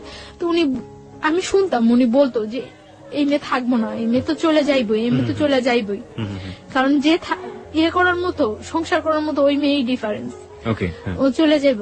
তো মানে উনি ফিল করতো এবং উনি ফিল করতো যে আমি ওদেরকে খুব ডিসলাইক করে, এটা উনি ফিল করতো এবং উনি এটা বলতো বারবার। ওকে, যাই হোক, তারপর একটা করতাম, আমি ওই বাসায় কখনো ঘুমাইতাম না। কেন? এই 1 বছর 3 মাস 3.5 মাস আমি ওই বাসায় ছিলাম। আমার মনে হয় না আমি 1 বছর 3 মাস 3.5 মাসে ওই বাসায় 3 দিনও ঘুমাইছি। কখনো আমি ঘুমাইতাম না। আমার মনের মধ্যে একটা ভয় কাজ করতো, হয় আমার মায়ের ফেলাইবো, না আমার সাথে জোর করে কিছু করবো, এরকম একটা ভয় সবসময় আমার মনের মধ্যে কাজ করতো। যেই ছেলে আমার ধরে নিয়ে আসতে পারে, বাইন্ধা রাখতে পারে, তুলে আনতে পারে, সেই ছেলের পক্ষে পসিবল না এমন কিছুই নেই। আপনি বলছিলেন যে রাতের বেলা ঘুমোতেন না, আপনি এরকম একটা অবস্থার বর্ণনা দিচ্ছিলেন। তারপরে কখনোই ঘুমাতাম না ওই বাসায়, খুব কম সময়। মনে হয় না আমি এই 1 বছর 3 মাস 3.5 মাসে 3 দিনও ঘুমাইছি। আমার বেশিরভাগ আমি কলেজ ক্লাস শেষ করে যে গ্যাপটা হতো, ক্লাস থেকে আমি নিউ একটা হসপিটালে যাইতাম যেখানে আমি প্র্যাকটিস করতাম, এই গ্যাপটা আমি বেশিরভাগ সময় স্লিপিং ট্যাবলেট নিয়ে কলেজ হোস্টেলে ঘুমাইতাম অনেকক্ষণ যাবত, 2 ঘন্টা 2.5 ঘন্টা 1 ঘন্টা 1.5 ঘন্টা। এবং ওই টাইমটা দেখা যেত যদি ঘুম যদি না আসে, তার জন্য আমি বেশিরভাগ সময় স্লিপিং ট্যাবলেট ইউজ করতাম, যাতে আমার ঘুম হয়ে যায়। যাতে অনেক সময় দেখা যেত স্লিপিং ট্যাবলেট খাওয়ার পরে মানে এই 2 ঘন্টা 2.5 ঘন্টা 1.5 ঘন্টার ঘুমে কিছু হয় না, খুব ঘুম পাইতো পরে, কিন্তু তারপর করার কিছু ছিল না, আমার ফিরতে হবে, আমার ওইখানে যেতে হবে, তার জন্য আমি পারতাম না। স্লিপিং ট্যাবলেট খাওয়ার পরেও ঝিমাইতে ঝিমাইতে হয়তো যাইতাম আমি, তারপর আমি বাসায় ঘুমানোর চেষ্টা করতাম না কখনো। তাই দেখা গেছে আমার ওই ছেলেটা কি আপনার সাথে একই রুমে থাকতো? না, একই রুমে থাকতো না, আমি ওর মার সাথে থাকতাম, আর পাশের আরেকটা রুমে থাকতো। ওকে। দেখা যেত যে অকারণে ওই রুমে খুব কম ঢুকতো, ঢুকতোও না ততটা এই রুমে। দেখা গেছে আমি রাতে 10টা-11টায় বাসায় ফিরছি, ওই 12টা-1টার মধ্যে সবাই ঘুমিয়ে গেছে। ওকে।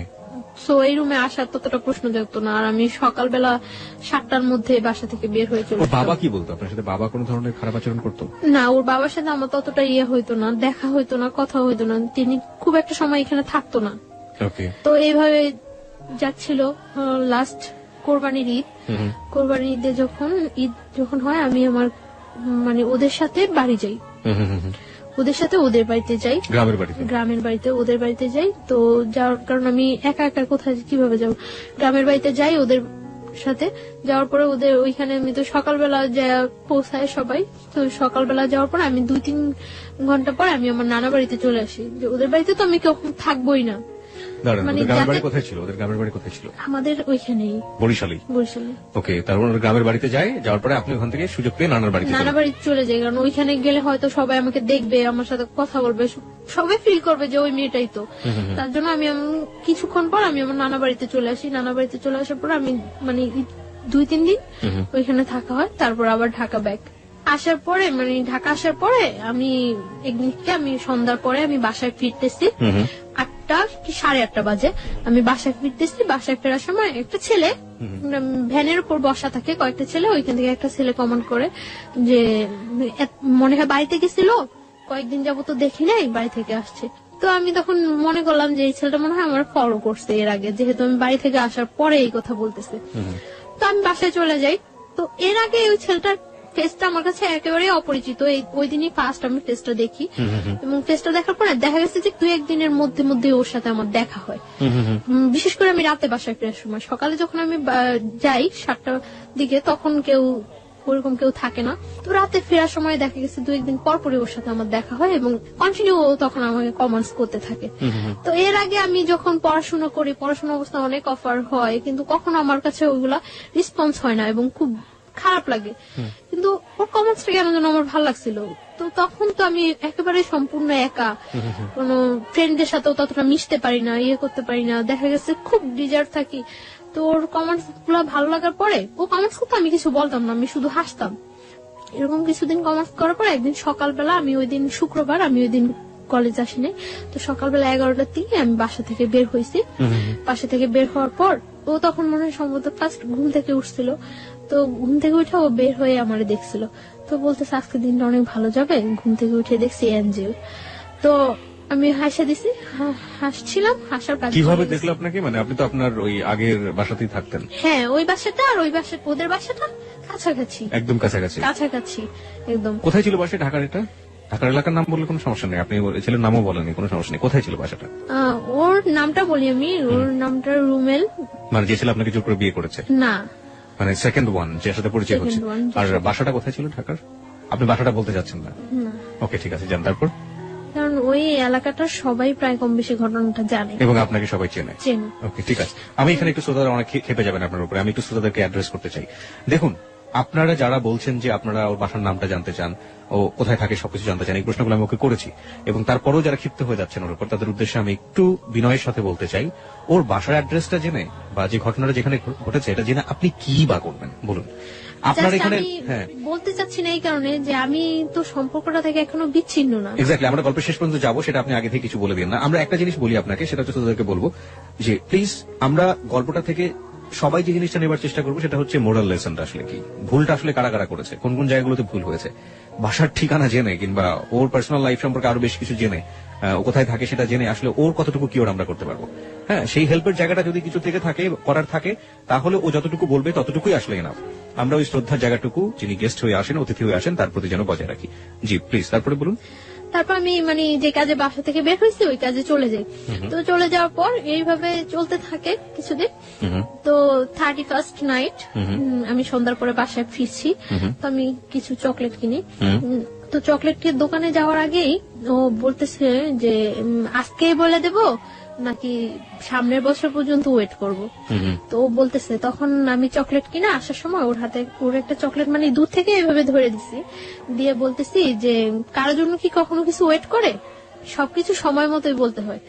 আর এই যে একটা বছর গেছে গিয়ে, এরকম একটা বছরের মতো একটা জীবনও চলে যেতে পারে, সো কারোর জন্য কখনো কিছু ওয়েট করানো উচিত না। যেটা আমার বলার বা যেটা আমার করার সেটা জাস্ট টাইমেই করা উচিত।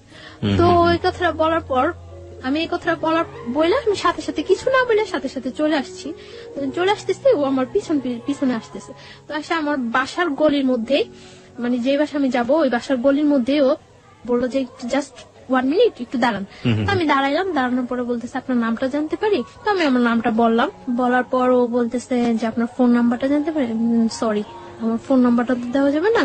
পরে বলতেছে যে এই চকলেটটা নিয়ে যান, আজকে যদি আপনার ফোন নাম্বারটা আমাকে দিতেন সেটাই আমার জন্য বড় গিফট হতো। আমি বললাম যে আমি চকলেটটা নিয়ে যে আপনি ব্যাগ দিলে নিয়ে যেতে পারি, বাট আমি আমার ফোন নাম্বারটা দিতে পারবো না। তো বলতেছে দিবেন না? আমি বলতেছি না, ফোন নাম্বারটা দেবো না। পরে বলতেছে চকলেটটা দিয়ে দিবেন? পরে বলতেছে না, চকলেটটা নিয়ে চলে গেছে। চলে যাওয়ার পর তো 1 জানুয়ারি ওর সাথে আমার দেখা হয় নাই। তো 2-3 জানুয়ারিতে ওর সাথে আবার আমার সাথে দেখা হয়েছে। দেখা হওয়ার পরে দেখা গেছে ও আমি যেই টাইমটা বাসা ফিরি ঠিক ওই টাইমটা স্পেসিফিক ধরে রাখে এবং ওই টাইমটা আমার সাথে কথা বলে, প্রত্যেকদিন যাওয়ার সময় কথা বলে, ও বলে আমিও বলি, মানে ও যেটা বলে আমি ওটা রিপিট অ্যান্সার করি। তো একটা কাগজের মধ্যে 6 জানুয়ারি দিন ও একটা কাগজের মধ্যে ওর ফোন নাম্বারটা লিখে আমাকে দেওয়ার জন্য যায়। তো আমি বলি যে আপনার ফোন নাম্বারটা দিয়ে লাভ নাই, আমি আপনাকে কখনো ফোন করবো না। তো বলে যে তাহলে আপনার ফোন নাম্বারটা প্লিজ দেন। তো আমি নাম্বারটা দেই, দেওয়ার পর আমি বাসায় ঢুকতে না ঢুকতে ফোন করার পর ও বলতেছে যে আমি ওর নাম জিজ্ঞাসা করে ওর নাম বলার পরে ও আমারে বলতেছে আপনি কি নার্স? বলতেছি না, সরি আমি নার্স না, মানে আমার অ্যাপ্রনটা দেখে পরে বলতেছে নার্স না, তাহলে কি আপনি? পরে আমি বলতেছি যে আমি পড়াশোনা করি মেডিকেলে। বলতেছে কোন মেডিকেলে পড়ে? তো আমি বলতেছি যে আমি ওই মেডিকেলে পড়ি। তো আমি ওরা জিজ্ঞাসা করতেছি যে আপনি কি করেন? আমি বলতেছে যে আমি পড়াশোনা করি। আমি কোথায় পড়ি? বুয়েটে পড়ি। ওকে। তো আমি মনে করলাম বুয়েটে পড়ে, কথা বলি, ওর কথাগুলো খুব মানে ইনোসেন্ট লাগতো। মনে হয়তো যে খুব মারপ্যাচ নেই, খুব ইজি কথা বলে। তো আমি কথা বলছি, ফার্স্ট দিন কথা বলার পরে ও সেকেন্ড দিন আমাকে অফার করলো আপনি আমার সাথে বিয়েতে যাবেন। তো আমি বললাম যে আচ্ছা যাবো। মনে এরকম শীতকাল, জানুয়ারি তো শীতকাল, তো বলতেছে যে আচ্ছা ঠিক আছে আমি যাওয়ার সময় আপনাকে ফোন দিলে আপনি বের হইন। তো আমি মনে করছি যে মনে এমনিতেই ফান করতেছে। তো কিছুক্ষণ পর আবার ফোন দিয়ে বলতেছে না আপনাকে তো নিয়ে যাওয়া যাবে না, নিয়ে গেলে অনেক ছেলেরা ওইখানে থাকবো, জিজ্ঞাসা করবো এটা কে, তখন আমি কি বলবো? তখন আমি হাসি যে নিজেই বললো আবার নিজেই এই কথা বলতেছে। আপনি ইয়েস বলেছিলেন কোন সাহসে? কারণ আপনি তো এমন একটা বাসায় থাকেন যেখান থেকে না আমি যাবো না সেটা আমি শিওর ছিলাম যে আমি ফান করে আপনি আমি বুঝছিলাম, কারণ ওর কথাগুলো বললাম না খুব ইনোসেন্ট, সাহসের খুব অভাব ছিল ওর মধ্যে, সাহসের খুব অভাব। তো ও তখন আমি হাসার পরে আমি বলতেছি আচ্ছা ঠিক আছে আপনি যান, আমি এমনিতেও যাব না, এমনিতেও আপনার সাথে আমার ফার্স্ট পরিচয়, আর তাছাড়া আমি কোথাও যাই না, আমি এমনিতেও যাব না, আপনি যান এনজয় করেন। পরে ও বিয়েতে গেল, বিয়ে থেকে আসলো, আসে আবার রাত্রে আমাকে ফোন করলো। ফোন করার পর আমি ওর সাথে 1 মিনিট 2 মিনিট কথা বলি। তো এইভাবে 3-4 দিন কথা বলার পর জাস্ট রাত্রে যখন 12টা, 12:15, 1টা বাজে, তখন ও আমার সাথে কথা বলে 2 মিনিট, 1 মিনিট, 3 মিনিট এরকম কথা বলে এবং খুব অস্থির একটা ভাব প্রকাশ করে। আমি মানে আমার মনের মধ্যে খুব কনফিউশন হয়, এরকম অস্থির কেন? তো এবং কি যেন বলে মোমবাতি, মোম। তো আমি করি যে ও কি কোনো নেশা করে রাত্রে? একটা নেশাগ্রস্ত মানুষের কথা যখন তার ফিল হয় যে সে নেশা করা উচিত বা করবে, তখন একটা মানুষের বিহেভিয়ার দেখলেই বোঝা যায়। তো ওর এরকম অস্থির ভাবটা আমার কাছে খুব লাগে। তখন আমি কিউরিসিটি জাগে যে কি করে ও, কেন ও আমার সাথে 2-1 মিনিট কথা বলে রাখা দেয় বা এমন অস্থির কেন?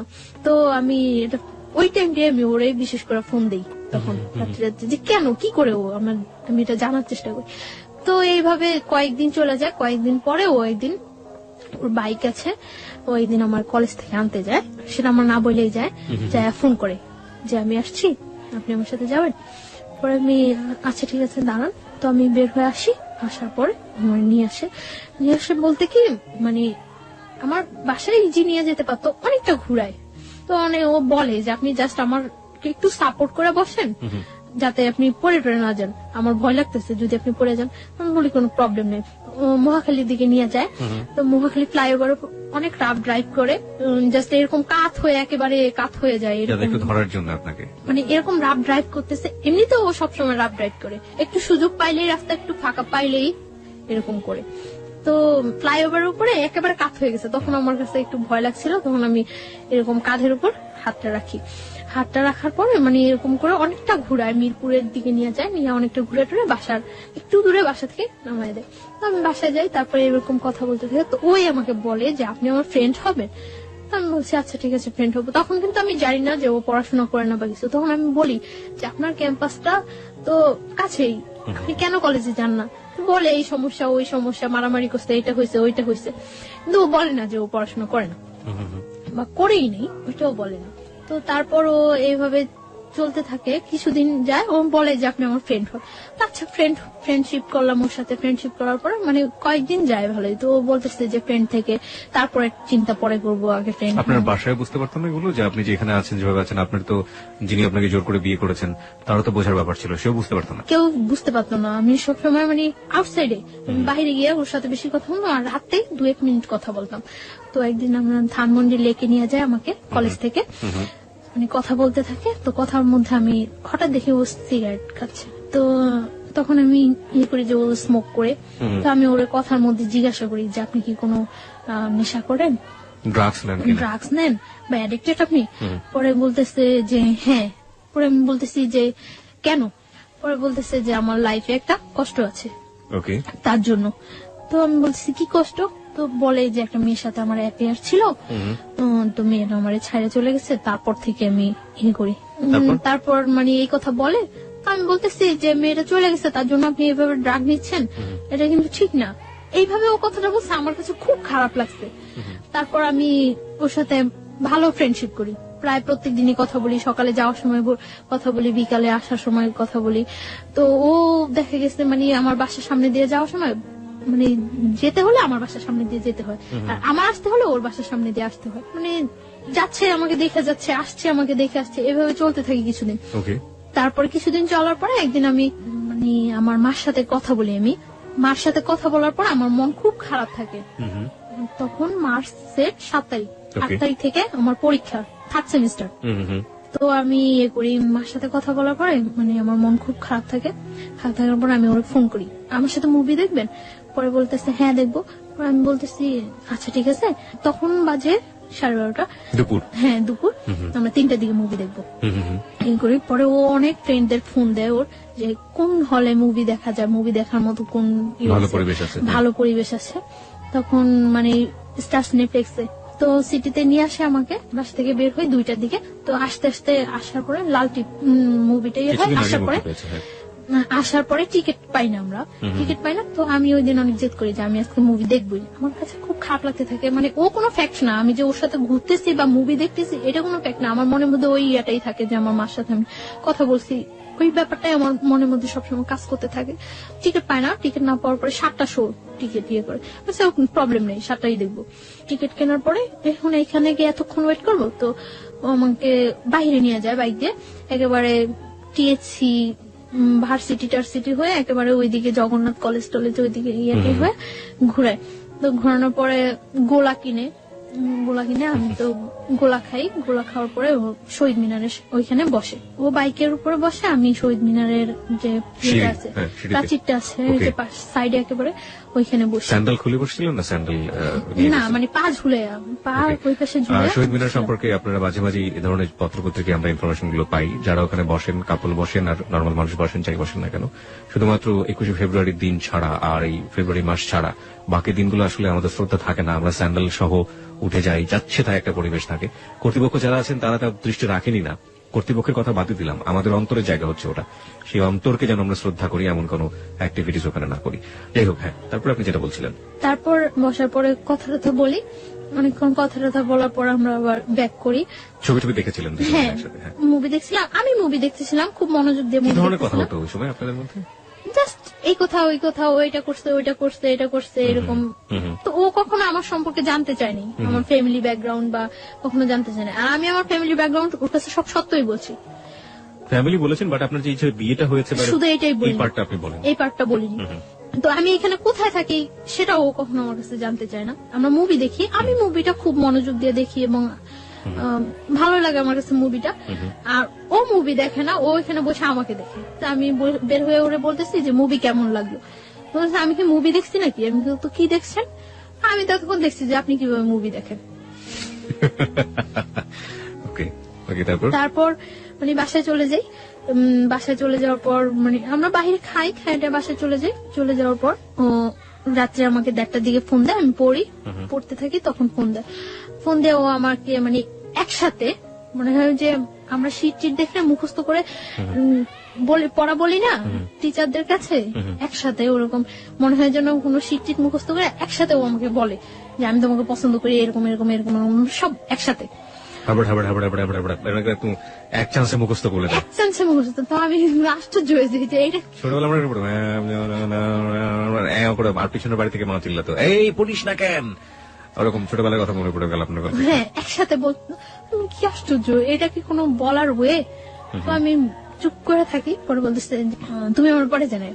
তুমি বলছো তখন? হ্যাঁ, তুমি আমার পরে জানাই। তো আমি কিছু বলি না, চুপ করে থাকি, কাটে দেই ফোন। তারপরেও আমাকে যখন ফোন দিয়ে বলে যে আমি আপনি করে বলি, তো বলতেছে যে আপনি করে বলো কেন, তুমি করে বলো, পসিবল না। বলতেছে যে তুমি করে বলো, তুমি করে। এভাবে কয়েকদিন যাওয়ার পর আমি ওকে তুমি করে বলা স্টার্ট করি। ও দেখা গেছে তুমি আপনি মিশ্রণ হয়ে যায়, মিশ্রিত ভাষায় কথা বলতেছি। তো ও হাসতো, মিশ্রিত ভাষায়। এভাবে কয়েকদিন যাওয়ার পরে মানে ওর সাথে এক পর্যায়ে কি রিলেশন হয়ে যায়, অ্যাফেয়ার হয়ে যায় আমার সাথে। ওর কথাগুলি আমার খুব ভালো লাগে, যখন কথা বলে আমার খুব ভালো লাগে, আমি অবাক হয়ে তাকিয়ে থাকি যে ও কথা বলে। কিন্তু খুব স্বাভাবিক ভাষায়, সাবলীল শুদ্ধ ভাষায় কথা বলে তা কিন্তু না, নর্মাল কথা বলতেছে, কিন্তু আমার কাছে খুব ইনোসেন্ট লাগে। ওকে, তার জন্য আমি ওর কথায় খুব ইয়ে হয়ে যায়। কিন্তু ও যে মানে ফলস বলতেছে, মিথ্যা বলতেছে, আমি ফিল করি, এটা আমি অনেক কিছু আমি ফিল করতে পারি। মিথ্যা বলছে আপনি ফিল করতে পারছেন? ফিল করতে পারি, কিন্তু আমার কাছে তারপরেও ভালো লাগে এই কথাগুলো। কারণ ওই সময়টা আমার কেউ ছিল না, আমার পাশে একটা লোক যে আমি তার সাথে ইয়ে করবো, এনজয় বলতে আমার লাইফটাই খুব ইয়ে ছিল। যতক্ষণ ওর সাথে থাকতাম বা কথা বলতাম আমার কাছে খুব ভালো লাগতো। সমুদ্রের মধ্যে মানুষ যখন পড়ে এবং সে যদি সাঁতার না জানে, হাতের কাছে যাই পাবে সেটা কি সে অবলম্বন করবে, সেটা খড়কুটোই হোক আর যাই হোক। গল্পটা শোনার পর আসলে তাই মনে হচ্ছে। শুনুন তারপর। তো এইভাবে কয়েকদিন যায়, অ্যাফেয়ার ওর সাথে আমার ভালো একটা রিলেশন হয়ে যায়। ও আমাকে মানে শিফট করে নিয়ে যায়, দিয়ে যায়।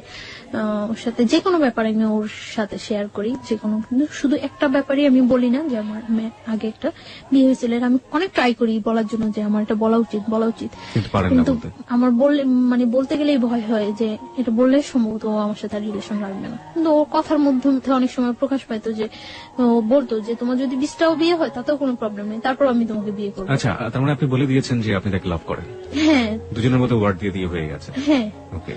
তো ওর সাথে আমার রিলেশনটা ভালো চলতে থাকে। তো আমি যেখানে থাকি ওইখানে কেউই জানে না যে আমি ওই ছেলেটার ওয়াইফ, কেউ জানতো না। মানে কি বাড়ির লোকজন ছাড়া আশেপাশে কেউ? বাড়ির লোকজনও জানতো না, কারণ আমরা একটা ফ্ল্যাট বাসায় থাকতাম, কেউ জানতো না যে আমি ওই ছেলেটার ওয়াইফ। ওর ফ্যামিলি ছাড়া আশেপাশে কেউ জানতো না, কারো কাছে আমি তো বলতামই না, ওরও বলার প্রয়োজন হয় নাই, কারো কাছে বলতো না। তো আর আমি তো সবসময় আমার মতোই চলতাম। ওই এলাকার অনেকেই জানে যে ওই ছেলেটার সাথে আমার সাথে রিলেশন হয়, রুমেলের সাথে আমার সাথে রিলেশন, এটা ওই এলাকার অনেকেই জানে। আপনার তথাকথিত হাজবেন্ড যদি বলি জোর করে যেগুলো, ও জানতো না? সব জানলে তো ওরও জানার কথা। ও পরে জানতে পারে। ওকে, যাই আমরা সিরিয়ালে যাই। তারপর কিছুদিন যাওয়ার পরে মানে ওদের বাসার সবাই, আমি যে বাসা থাকি ওই বাসার সবাই বেড়াইতে যায়, আমি যাই না। কোথায় বেড়াতে যায়? গাজীপুর। মানে ওরা ফ্যামিলি মিলে একটা কোথাও বেড়াতে যায়, আপনি যান না? ওকে, আমি যাই না, আপনি থেকে যান। আমি থেকে যাই। এর মধ্যে ও আবার বাইক অ্যাক্সিডেন্ট করে। বাইক অ্যাক্সিডেন্ট করার পরে ওর একটা ফ্রেন্ডের বাসায়, কাছেই, ওর ফ্রেন্ডেরা সবাই জানতো, সবাই আমাকে চিনতো। তো কাছে ওর ফ্রেন্ডের বাসা, ওর ফ্রেন্ডের বাসায় কেউ থাকে না, সবাই বাড়িতে গেছে সবাই। তো ওর ফ্রেন্ডের বাসায় প্রত্যেকদিন যায় আমি ওরে দেখে আসতাম। তো এর মধ্যে 26 মার্চ যেদিন বিকালে আমি আমার একটা ফ্রেন্ডের বাসায় গেছি। তো ওর কাছে এটা খুব খারাপ লাগছে যে আমি অ্যাক্সিডেন্ট করছি আর ও মনে হয় ঘুরতেছে। তো আমার ফোন দিয়ে বলতেছে ভালোই তো ঘুরতেছো। আমি বললাম ঘুরতেছি? আমি জাস্ট কিছু শীট বই টই নিয়ে ওর বাসায় গেছিলাম। তো আমি চলে আসি, চলে আসার পর আমি বলতেছি যে কোথায়, এখন তো তোমার সাথে আর দেখা করবো না। আমি কেন, আমি এখন এত কষ্ট করে চলে আসছি আর এখন দেখা করবো না মানে? পরে বলতেছে আচ্ছা ঠিক আছে তুমি বাসায় যাও, আমি তোমার ফোন দিচ্ছি। তো আমি বাসায় গেছি, তারপর ফোন দিছি সন্ধ্যার পর। তো সন্ধ্যার পর ওর ওই ফ্রেন্ডের বাসায় গেছি, যাই কিছুক্ষণ গল্প টল্প করার পর আবার আমি বাসায় চলে আসছি। তো প্রত্যেক দিনই আমি রাতে যাওয়ার সময় ওর ওই ফ্রেন্ডের বাসায় যা ওরে দেখে যেতাম। ও অ্যাক্সিডেন্ট করছে, ওর পায়ে ব্যান্ডেজ ট্যান্ডেজ করা ছিল, শরীরে বিভিন্ন ইয়েতে ব্যান্ডেজ করা ছিল, ছুলে টুলে গেছে। তো আমি ওই দিন প্রত্যেক দিনই ওরে দেখে যেতাম। এর মধ্যে ওই ওরা যেদিন গাজীপুর গেছে ওই দিন তো আমি বলছি যে আমার বাসায় কেউ নেই। পরে বলতেছে যে আচ্ছা তুমি আসবা, এই বাসায় আসবা? পরে আমি বলছি আচ্ছা আসবো। তো ওই বাসায় গেছি, তো রাত্র হয়ে গেছে, প্রায় 11টা বেজে গেছে। তো বলতেছে এখন তুমি বাসায় যাবা? তো 11টা বেজে গেছে, বলতেছে তুমি বাসায় যাবা? আচ্ছা ঠিক আছে তুমি নিচে যাও, আমি তোমাকে দিয়ে আসবো। পরে দিয়ে আসছে। আমার পরীক্ষা শেষ হয়ে গেছে এপ্রিলের 16 তারিখ। ওই দিন প্রচুর বৃষ্টি হচ্ছে। তো সন্ধ্যার সময় ও আমার বলছে যে এখন যদি আমি সুস্থ থাকতাম তাহলে তোমার নিয়ে ভিজতাম বাইরে। তো আমি বলতেছি আচ্ছা ঠিক আছে, তো এখন কি প্রবলেম, ভিজো। পরে ও আমার বলতেছে যে একা একা ভিজতে ভালো লাগে না, তুমি আসবা? পরে আমি বলতেছি আচ্ছা আসবো। কোথায় আসবো? ওদের বাসার সামনে ওর আরেকটা ফ্রেন্ডের বাসা, তুমি ওই বলি সামনে আসো, তোমার নিয়ে আসবো আমরা। পরে আমি গেছি, যাওয়ার পরে ও নিয়ে গেছে ওই ফ্রেন্ডের বাসা। কনস্ট্রাকশনের কাজ চলছে, 5 তলা পর্যন্ত কাজ চলছে এখন। তো 5 তলা ছাদে নিয়ে গেছে। ছাদে নেওয়ার পর অনেক বৃষ্টি হয়েছে, তো আমরা ভিজছি, অনেকক্ষণ ভিজছি। ভিজার পর খুব ভালো লাগছিল, অনেকদিন পর মনে হয় একেবারে একটা রিল্যাক্স, খুব খুব এনজয় করছি আমি। ভিজার পর ঠান্ডা লাগতেছিল। 5 তলাটা যে হচ্ছে ওই রুম গুলোর ভিতরে ঢুকে গেছে। তো ভিতরে ঢুকে গেছি মতন ওর আমার নিচ থেকে একটা তাওয়াল আনানোর ব্যবস্থা করছে, যে ভিজে গেছে ঠান্ডা লাগতেছে। তো একটা তাওয়াল আনছিল মতন মুছে টুছে ওইখানে দাঁড়াইছিলাম। এর মধ্যে কারেন্টটা চলে যায়। কারেন্টটা চলে যাওয়ার পর ওর ফ্রেন্ডরা ওই পাশে থাকে, সামনে থাকে, দেখতেছে যে কেউ আসছে কিনা। আর আমরা এই পাশে দাঁড়ায় কথা বলতেছি। তো আমি কারেন্টটা চলে যাওয়ার পর আমার ভয় লাগে যে আল্লাহ আমি এখানে আসলাম, এতগুলা ছেলে না কি চিনি না জানি না, হয়তো কয়েকদিনের মাত্র পরিচয়, এর চেয়ে কয়েকদিনের রিলেশন, এর চেয়ে কত ডিপ রিলেশন থাকলেও মানুষের জীবনে কত অঘটন ঘটে যায়। কেন আসলাম আমি এখানে? আমি যতটুকু না ভয় পাচ্ছি তার চেয়ে বেশি ভয়ও পাচ্ছে। ও আমাকে প্রচুর ভয় পেত, এটা আমার কাছে সবচেয়ে ভালো লাগতো। খুব ভয় পেত আমার। ওকে, মেয়েরা কি আসলে এটা লাইক করে কিনা? মানে ছেলেরা তাদের দেখে ভয় পাবে, ইনফ্যাক্ট কাছের মানুষ তাদের দেখে ভয় পাবে, হয়তো লাইক করে। না, আমি পরে ওকে জিজ্ঞাসা করছিলাম যে তুমি আমার ভয় পেতা কেন? আমি তোমার ভয় পেতাম না, জাস্ট সম্মান করতাম যে আমি যদি তোমার সাথে ভুলেও কোনো ফল্ট করে থাকি তাহলে যদি তুমি চলে যাও, এর জন্য আমি তুমি ভয় থাকতাম। তারপরে কি হলো ওই সময়টা? ওটা বলেন, ওটা নিয়ে লোকজন খুব বেশি আগ্রহ পোষণ করছে যে ওই সময় কি হচ্ছে, সো রোমান্টিক সিচুয়েশন। তো মানে তাওয়াল নিয়ে আসে, তো তাওয়াল নিয়ে আসে মুছার পর আমি ওখানে দাঁড়ায়, আমি ফোনে গান ছাড়ি। ফোনে কোন গানটা ছাড়েন? এমনি গান, মানে অডিও ছেড়ে দেয়, অডিও ছাড়ার পরে গান চলে। তো আমি দাঁড়ায় আছি, দাঁড়ায় কাঁপতেছি। ও আমার পাশেই এসে বসে, একটা বেঞ্চ থাকে, বেঞ্চের উপরে বসে ওর ফোনটা টিপতেছে। মানে আমিও না মনে হয় যে ওকে জীবনে দেখে নেই চিনি না, ও আমার মনে হয় জীবনে দেখে নেই চিনি না, এরকম একটা সিচুয়েশন। দুজনই লজ্জা পাচ্ছেন প্রচন্ড। আমি ভয় পাচ্ছি, আমি তো চেহারার দিকে তাকাইতেছি না যে ও কি পাইতেছে, ভয় পাইতেছে না হাসতেছে না কাঁপতেছে, আমি এটা দেখতেই না। আমি ভয় পাইতেছি আর খুব প্রকাশ করতেছি যে ওর দিকে আমার কোনো মনে নেই। আমি ফোনে গান ছেড়ে ফোন টিপি করতেছি আর বলতেছি আল্লাহ কতক্ষণ বৃষ্টিটা থামবো, আমি বাসায় যাবো, কতক্ষণ থামবো। আর বলতেছে একটা ছাতা আনো না, আমি বাসায় যাই, একটা ছাতা আনো না। বলতেছে এখন আমি ছাতা আনতে হয়ে যাবো, আর এত বৃষ্টির মধ্যে তুমি বের হইলেও সমস্যা কেউ দেখলে, তার চেয়ে বরং বৃষ্টিটা কমুক তারপরে যাও। তো সন্ধ্যার পর আর কি বিজলি চমকাইতেছে, বাইরে অনেক বিদ্যুৎ চমকাইতেছে, ভয় লাগতেছে। যখন দাঁড়ানোর পর বৃষ্টিটা আস্তে কমে গেছে। বৃষ্টিটা কমে যাওয়ার পর আমি বলতেছি যে আমি চলে যেতেছি। মানে আমি যখন যাচ্ছি তখন আমার হাতে টাচ করছে, এই ফার্স্ট হাতে টাচ করছে।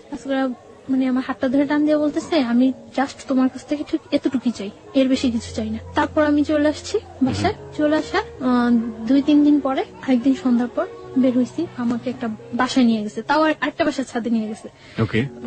ফ্রেন্ডদের অনেক ফ্রেন্ড ছিল, সাংবাঙ্গ ছিল, সবাই ওকে খুব ভয় পেত, শুধু আমি ছাড়া। সবাই অনেক ভয় পেত, ও বলতো যে তুমি ছাড়া সবাই আমার অনেক ভয় পায়। তো একটু সন্ত্রাসী টাইপের ছিল। তো আরেকটা ফ্রেন্ডের বাসায় নিয়ে গেছে, ছাদে নিয়ে গেছে। তো ওই দিনও ছাদে বসে অনেকক্ষণ কথা বলছি। ওই দিন ওয়েদার খুব ভালো, কথা বলছি অনেকক্ষণ। কথা বলার পরে আমি বাসায় চলে আসতেছি। তো আমার বাসার আসার একটু আগে, মানে গলির মধ্যে আসার পরে ফার্স্ট আমি চলে আসতেছি, তখন আমার হাত ধরে বলতেছে যাও গিয়া। বলছি হ্যাঁ যাই গিয়া। তো তারপর ও মানে আমার হাতটা ধরে কাছে নিয়ে ফার্স্ট ও আমার কিস করলো, এই ফার্স্ট। এর মধ্যে ওর সাথে আমার কোনো মানে কোনো টাচ বা এ ধরনের কোনো কিছু হয়নি? হ্যাঁ, ফার্স্ট কিস করলো তো আমিও খুব অবাক হয়ে গেছি যে কি করলো কাজটা, মানে খারাপই লাগছিল। আমি বাসায় আসার পর ওর সাথে আর কথা বলতেছি না, 2 দিন যাবো তোর সাথে কথা বললে। তো পরে সরি বললো, সরি বলার পর আবার আমরা কথা কথা বলতেছি। ও এর মধ্যে কার কাছে যেন শুনছিল যে আমার আগে একটা বিয়ে হয়েছে, তো আমার এই কথা জিজ্ঞাসা করানোর পরে আমি বলছি না হয়নি।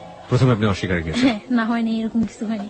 আর আমি ওই বিয়েটা তো মানিই না, আমি কি বলবো যে হ্যাঁ হয়েছে, মানিই না এক কথা। আমি চাইছিলাম যে ওর কাছে সবকিছু ক্লিয়ারলি বলার জন্য, বাট আমি ওরকম কোনো ইয়ে পাইতেছি না যে বললে ও থাকবো না থাকবো। এটা মানে ওকে নিয়ে আপনার মনের মধ্যে একটা ইয়েও হয়ে গেছে যে ও চলে গেলে আপনার জন্য সাস্টেন করাটা খুব কঠিন হয়ে যাবে। হ্যাঁ, আর একই সাথে আপনি খুব তোলাচলের মধ্যেও আছেন যে বলবেন কি বলবেন না। বলবো।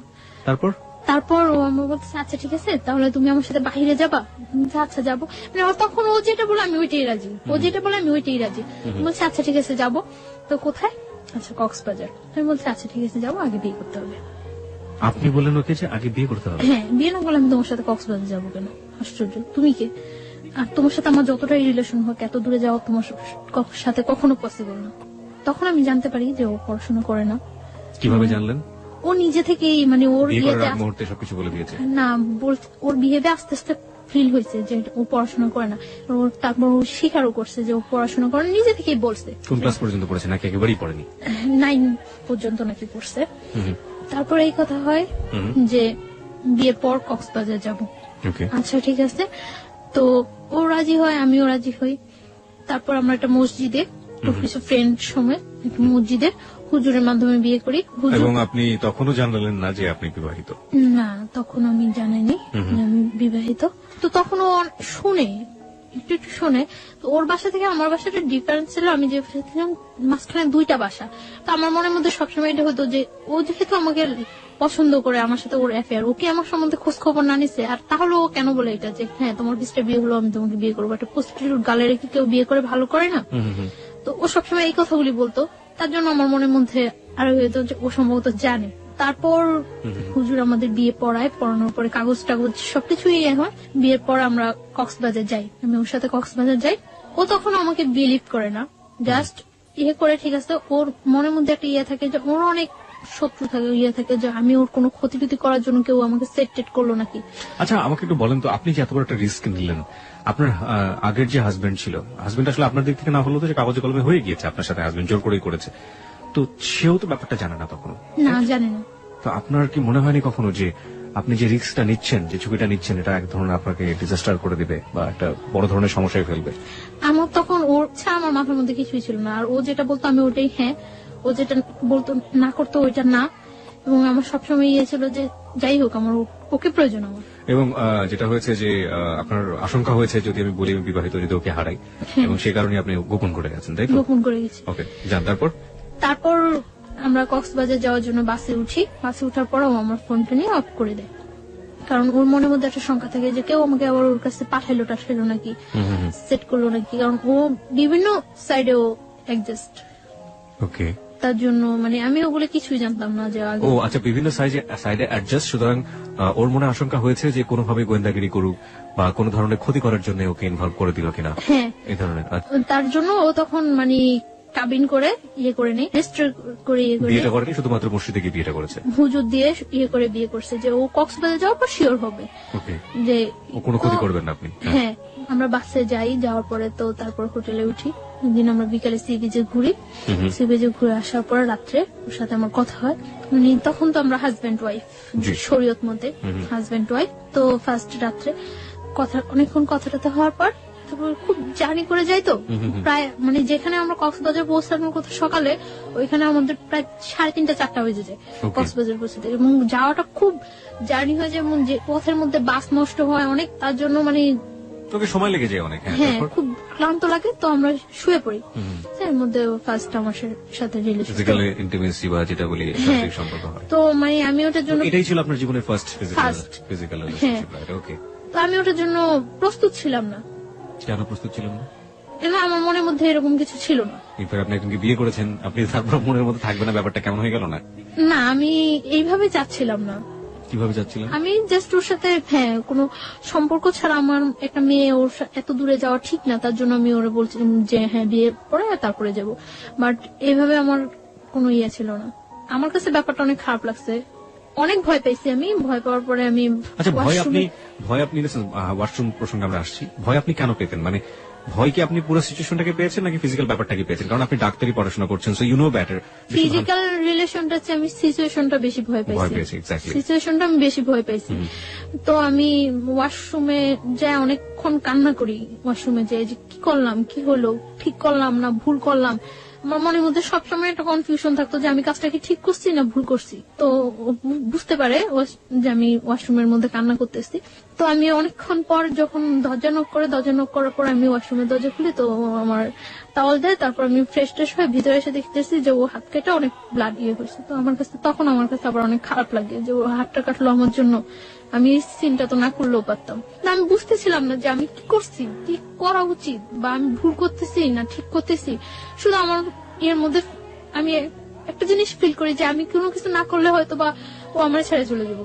ওকে। আর ভয় পাইছি, এতটা দূরে গেছি, কখনো যাই নাই ওইখানে, কাউকে চিনি না, তার জন্য অনেকটা ভয় পাইছি।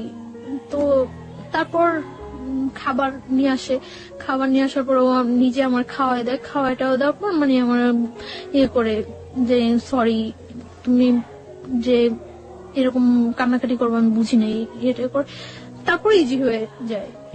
তারপর মানে ও আমার অনেক বুঝায়, কান্নাকাটি করে। আমি তারপর ঘুমায় যাই। আমি মানে ঘুমায় যাওয়ার পর ও যে হাত কাটে, তখন আমি দেখি যে হাত কাটে ব্লাড ব্লিডিং হইতেছে। তারপর আমি ওটার ওয়াশ টশ করি, মুছে টুছে দিয়ে ব্যান্ডেজ দিয়ে আমার কাছে তখন আমার কাছে অনেক খারাপ লাগে যে আসলে মনে হয় ও ইচ্ছাকৃত ভাবে কাজটা করেনি, করলে কি আমি আমার কষ্ট পাওয়াতে কি ও হাত কাটতো।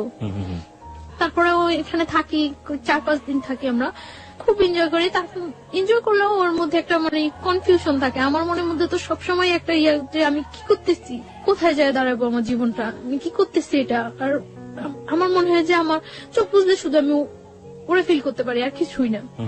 তখন আমি ফিল করতে পারতেছিলাম যে ও যদি যতটা খারাপই হোক আর যতটা পড়াশোনা না করুক, যাই করুক, তারপর আমার মনে হয় যে আমার জন্য ওরে প্রয়োজন। আমি এটা ফিল করতেছি, খুব খুব ফিল করতেছি।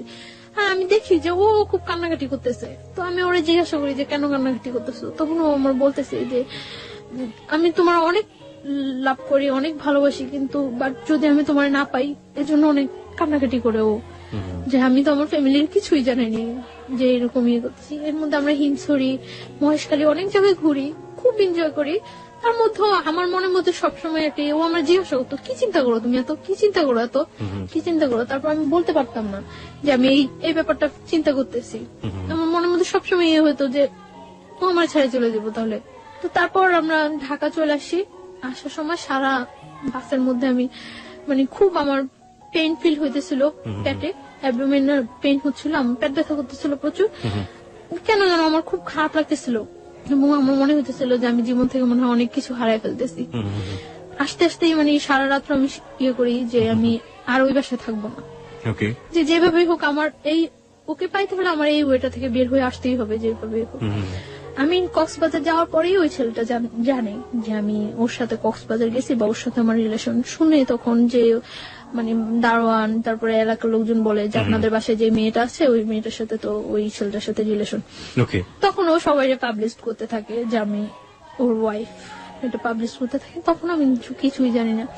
তো আমি আসার পর আমি তো সকালবেলা এসে আমি দুপুরে এই বাসা থেকে বের হয়ে আসি। আপনার আগের হাজবেন্ডটা এখন পাবলিশ করতে শুরু করলো যে আপনি তার ওয়াইফ। বের হয়ে আসে আমি ওরে ফোন দিই যে আমি বাসা থেকে বের হয়ে আসছি। পরে বলতেছে কেন তুমি বাসা থেকে বের হয়ে আসছো। আমি বলতেছি যে আমার পক্ষে ওই বাসা থাকা সম্ভব না। তখন আমি কিন্তু বলি নাই, শুধু একটু বলছি যে আমার পক্ষে ওই বাসা থাকা সম্ভব না। তো আসার পরে ও বলতেছে তাহলে এখন কোথায় যাবা, অনেক মানে ঘুরতেছি আমরা, কোথাও থাকার জায়গা ম্যানেজ করতে পারতেছি না। কি আসছে ওর রুমেল? হ্যাঁ, পরে আমরা ইয়ে করলাম, আমি আমার খালার বাসায় চলে যাই। তখন আমি ওরে প্রেশার ক্রিয়েট করতে চাই যে তুমি তোমার ফ্যামিলিতে জানো, যেহেতু আমাদের মধ্যে রিলেশন হয়ে গেছে, বিয়ে হয়ে গেছে, সবকিছু হয়ে গেছে, তো তুমি তোমার ফ্যামিলিতে জানো। তো প্রেশার ক্রিয়েট করার পরে ওর বোনেরে জানায়। তো বোনেরা জানানোর পর ওর বোন আমার সাথে দেখা করার কথা বলে।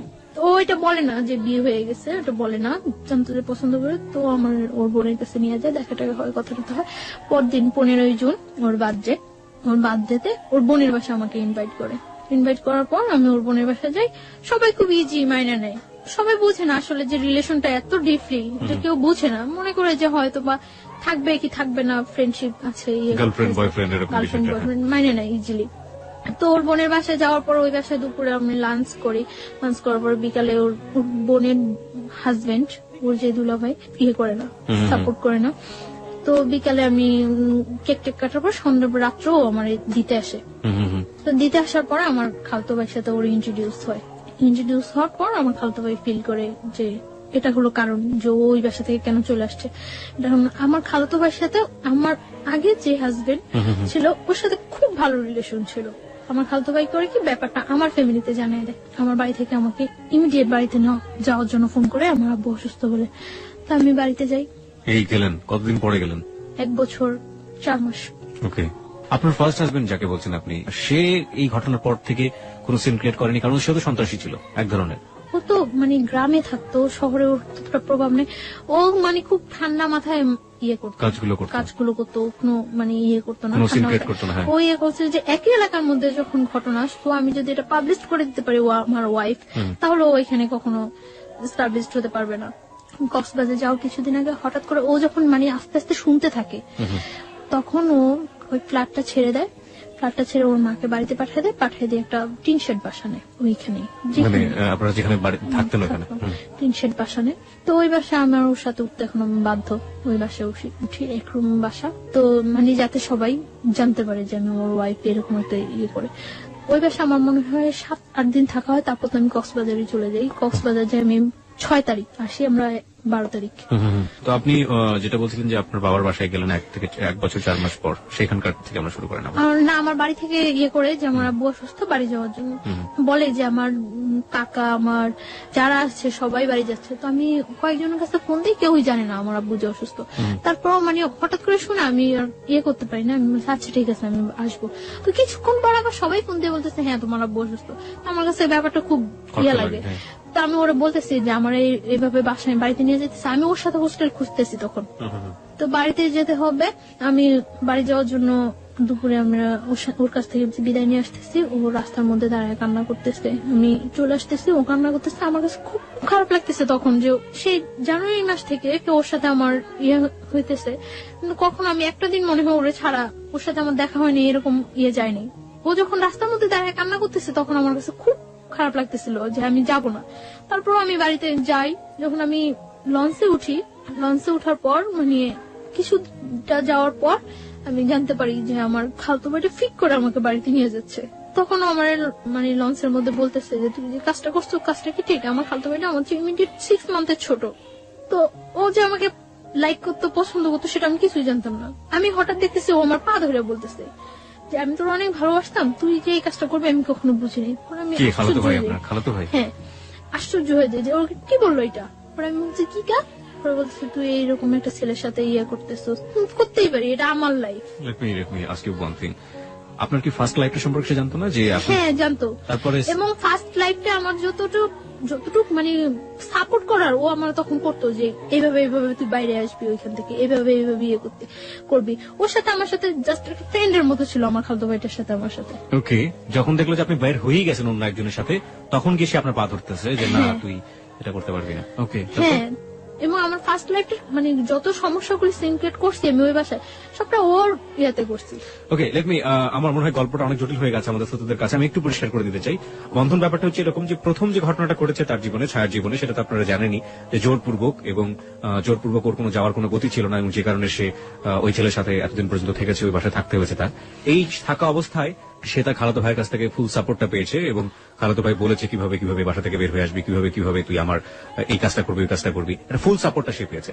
যখন ছায়া একটা ছেলেকে নিয়ে স্বপ্ন দেখছে এবং একটা ছেলেকে নিয়ে অলরেডি বের হয়ে গিয়েছে, ঠিক সেই মোমেন্টে খালাতো ভাই তাকে ওখান থেকে সরিয়ে নিয়ে আসার চেষ্টা করছে, কারণ খালাতো ভাইয়ের উদ্দেশ্য ছিল তাকে ওখান থেকে সরিয়ে নিয়ে আসা, এবং খালাতো ভাই তাকে লাভ করতো।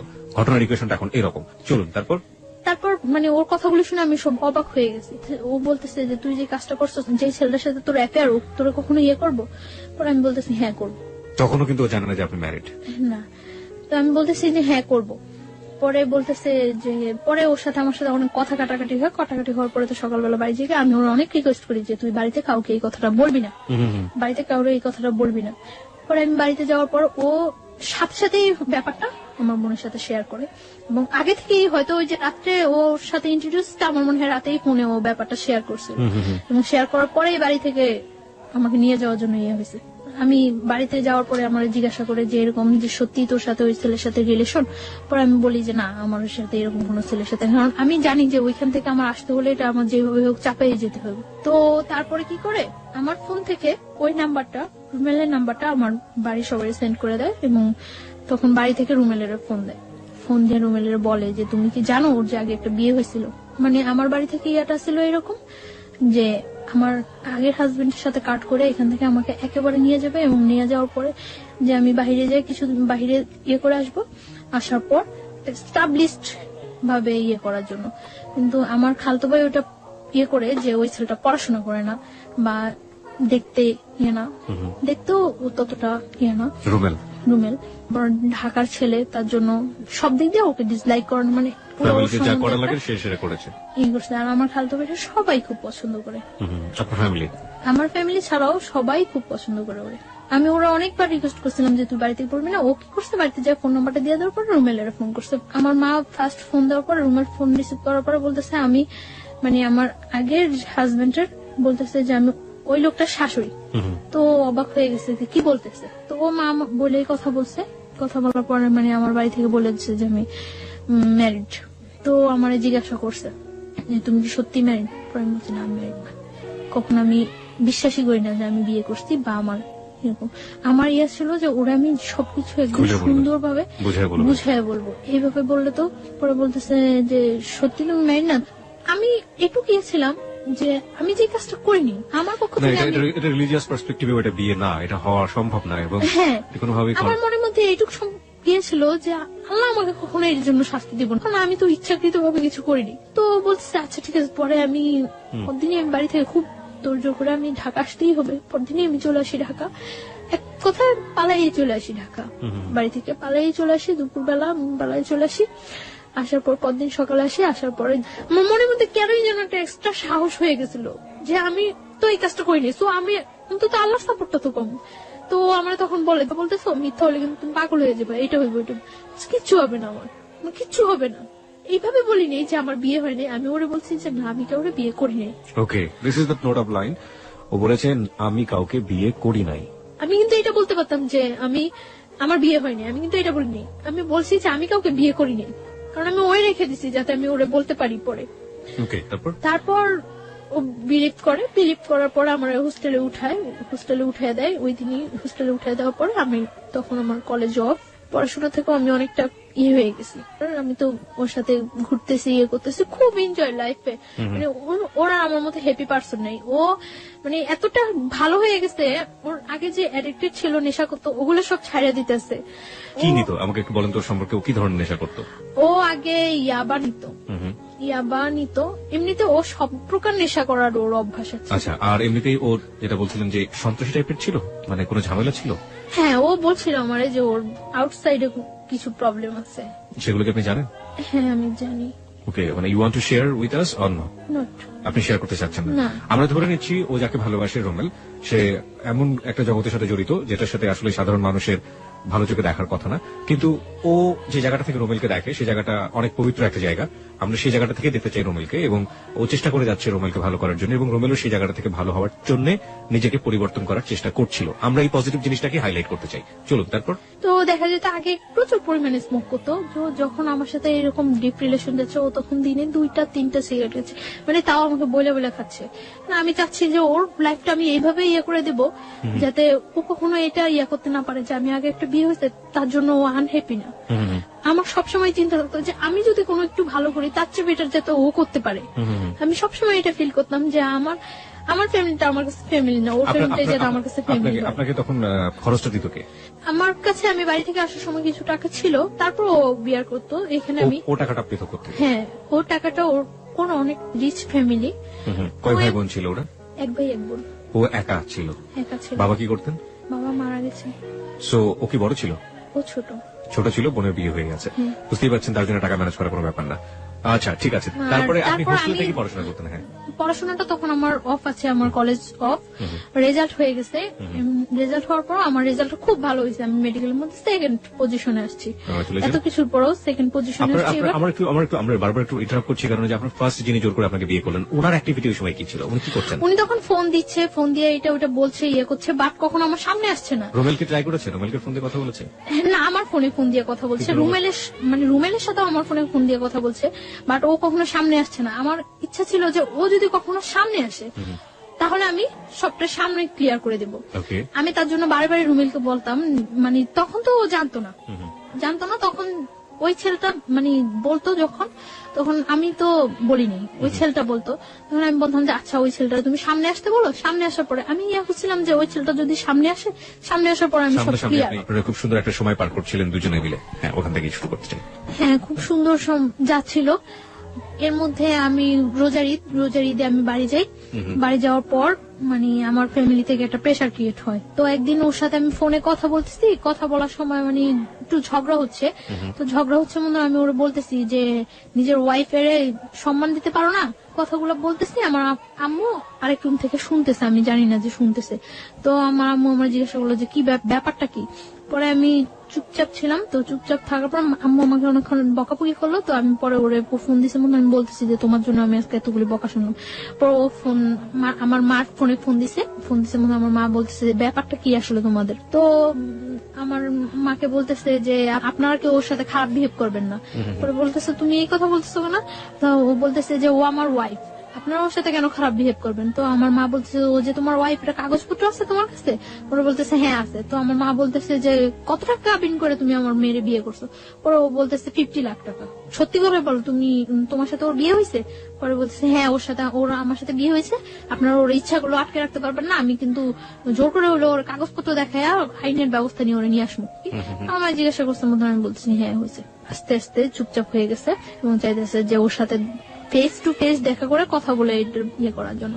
পরে রোজার ঈদের পরে আমি ঢাকা চলে আসছি। আমি আসার পরে আমরা সিলেট যাই ঘুরতে। ওর ফ্যামিলি থেকে জান না যে আমার নিয়ে সিলেট যায়, তখনও জান না যে কি হয়। তো আমি সিলেট থেকে আসার পরে এখন বলি যে তুমি তোমার বাসায় বলো যে আমার ফ্যামিলির সাথে কথা বলার জন্য। তো ওর বাসার কিছুতে এটা বলতে পারে না। আমি ওর বাসায়ও যাই, তখন ওর বাসায়ও যাতায়াত করি, ফ্যামিলির সবার সাথে আমার সাথে পরিচয় আছে। তো আমি একদিন ওর বাসায় যাই, বাসায় যাওয়ার পরে আমার সামনে ওর বোনের আমি সিরিয়াসলি বলি, বাট ও হাসতেছে। তো ওর বোন এটাও ততটা সিরিয়াসলি নেয় না। কিছুদিন পরে আমার আব্বু আম্মু ঢাকা আসে, আমার মার সাথে ফেস টু ফেস দেখা করার পরে আমার মা বলছে ওরা যে তুমি কি করতে চাও এখন। তো ও কি করে, ও আমার বলে যে কাগজপত্র ইয়ে করে আমরা কাজী দিয়ে ইয়ে করি, রেজিস্ট্রেশন করি। আচ্ছা ঠিক আছে ওকে। অগাস্টের 12 তারিখ আমরা বিয়ে করি। ও বলে যে 1 লাখ টাকা কাবিন করবো। আমি সেটাই রাজি হয়ে যাই, কারণ আমার মনের মধ্যে কোনো টাকাটা কোনো ফ্যাক্টই ছিল না। ও বলে যে 1 লাখ টাকা কাবিন করবো, আমি ওকে ডান 1 লাখ টাকা কাবিন। ওরা যেভাবে ইয়ে করছে, ওর ফ্রেন্ড নিয়ে গেছে, যেভাবে ইয়ে করছে ওইভাবে। তো বিয়ে করার পরে ও এখন আর আমার বাইরে রাখবো না, ওকে, ওর বাসায় নিয়ে যাবে। তো আমি চাইছিলাম যে তখন কিছুদিন বাইরে থাকি এবং ওর সাথে আমি ব্যাপারটা শেয়ার করি, কিন্তু ও খুব তোড়জোড় করে বাসায় নিয়ে যাওয়ার জন্য। ওর দুলাভাই ওরে বলে যে বিয়ে যখন করছো তখন বউ বাইরে রাখবা কেন। ওর বোন এর আগে আমার ফোন দেয়, বাসায় যাওয়ার আগে ওর বোন আমার ফোন দেয়, ফোন দিয়ে বলে যে তুমি আইসো না বাসায়, তুমি আইসো না। ও কোনো কাজ করে না, তোমার কি খাওয়াইবো, তোমার খাওয়াইতে হইলে আমাকে ওই খাওয়াইতে হইব, তুমি এখন আইসো না। আমি তখন মনে মনে ফিল করতেছিলাম যে ও যদি কিছু নাও করতে পারে কখনো, আমি তো করতে পারবো। ও যদি কিছু নাও করে, আমি ওর মতো ওর ফ্যামিলিতে বিয়ার করা আমার পক্ষে কোনো ইয়ে হবে না, যেহেতু আমি ইয়েটা কন্টিনিউ করতেছি এবং আমার রেজাল্টটা এত ভালো। সো আমার এটা কোনো প্রবলেমই হবে না। তো ও নিতে আসে আমারে হোস্টেলের ওইখানে। তো আমি যাই ওর সাথে, বাসায় যাই। ওর বাসায় যাওয়ার পরে ওর মা কিছুতেই আমার সাথে ইয়ে করতেছে না। তারপর ওর বোন আসে, তো মোটামুটি ভাবে তো মাইনে নেয়। তখন ওর সাথে আমার থাকতে দেওয়া হয় না, আমি ওর মার কাছে থাকি, ওর রুমে থাকে। তো এটা ওর কাছে অনেক ইয়া লাগে যে আমি এই পাশে থাকি। ও বারে বারে আমার কাছে ডাকে, আমাকে রাতে 12টার দিকে ডাকে। তো আমি ওর রুমে যাই, ও ফুল সাউন্ডের গান ছাড়ে রুমের মধ্যে, ফুল সাউন্ডের গান ছাড়ার পর ও আমার সাথে কথা টথা বলে। তো অনেকক্ষণ ওই রুমে থাকি, মানে থাকি কি হাজবেন্ড ওয়াইফ রিলেশন। হ্যাঁ, তারপর আমি বলি যে মা কি মিন করবো, আমি চলে যাই। ও বলতেছে না তুমি এখানে ঘুমাও, প্রবলেম নাই। আমি বলছি না আমি চলে যাই। পরে আমি মানে মার রুমে চলে আসি। মার কাছে ঘুমায়। তো এভাবে 3 দিন চলে যায়। 3 দিন পরে ওই এলাকার লোকজন আস্তে আস্তে জানতে থাকে, মানে সবাই তখন যখন বউ দেখতে আসে সবাই আস্তে আস্তে এইভাবে, তো আস্তে আস্তে ওই এলাকার লোকজন জানতে পারে যে আমার সাথে ওর বিয়ে হয়েছে। তো এলাকার লোকজন বলে যে এই মেয়েটার আগে একটা বিয়ে হয়েছে, এরকম ইয়ে করে, মানে ওই বাসায় কেউ এটা খুব স্বাভাবিক ভাবে তো মানে মানেই না, খুব অস্বাভাবিক হয়ে যায় সবাই, অস্বাভাবিক হয়ে যায়। তারপর আমি ওরে বলি যে তুমি কি চাও, তুমি আমার রাখতে চাও নাকি রাখতে চাইলে চলো আমরা এখান থেকে অন্য কোথাও চলে যাই, সবকিছু সিচুয়েশন ঠিক হয়ে গেলে তারপর চলে আসবো। ওরা আমি এটা বলি, ও আমার ফুললি সাপোর্ট দেয়। আমি যে কোনো একটা কিছু করব বা সবাইকে আমি কিছু বলবো বা কোনো একটা, ও আমার সবসময় চাপায় রাখে এবং ওটা ফুললি সাপোর্ট দেয় যে না সবকিছু ঠিক হয়ে যাবে, সবকিছু ঠিক হয়ে যাবে। ওর উপরেই আমার 100% ভরসা থাকে।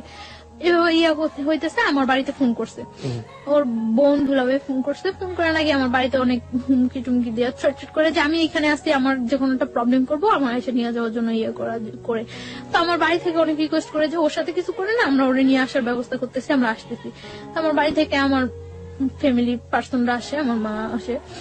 20 সেপ্টেম্বর আমার বার্থডে, ওই দিন সন্ধ্যার পর তো ওর বাসায় সবাই খুব বাজে ভাষায় বকাবকি করে, অনেক বাজে কথা বলে, এগুলো আমার কাছে অনেক খারাপ লাগে। কিন্তু আমি তারপরেও মানে কানে নেই না কোনো কথা, এরকম চুপচাপ ও রুমের মধ্যে বসে থাকি। 3 দিন যাবত আমি চুপচাপ ও রুমের মধ্যে বসে থাকি। ও বাইরে থেকে আসার পরে আমি বলি যে তুমি কি আমার নিয়ে চলে যাবা নাকি কি করবা, তুমি কি করতে চাও?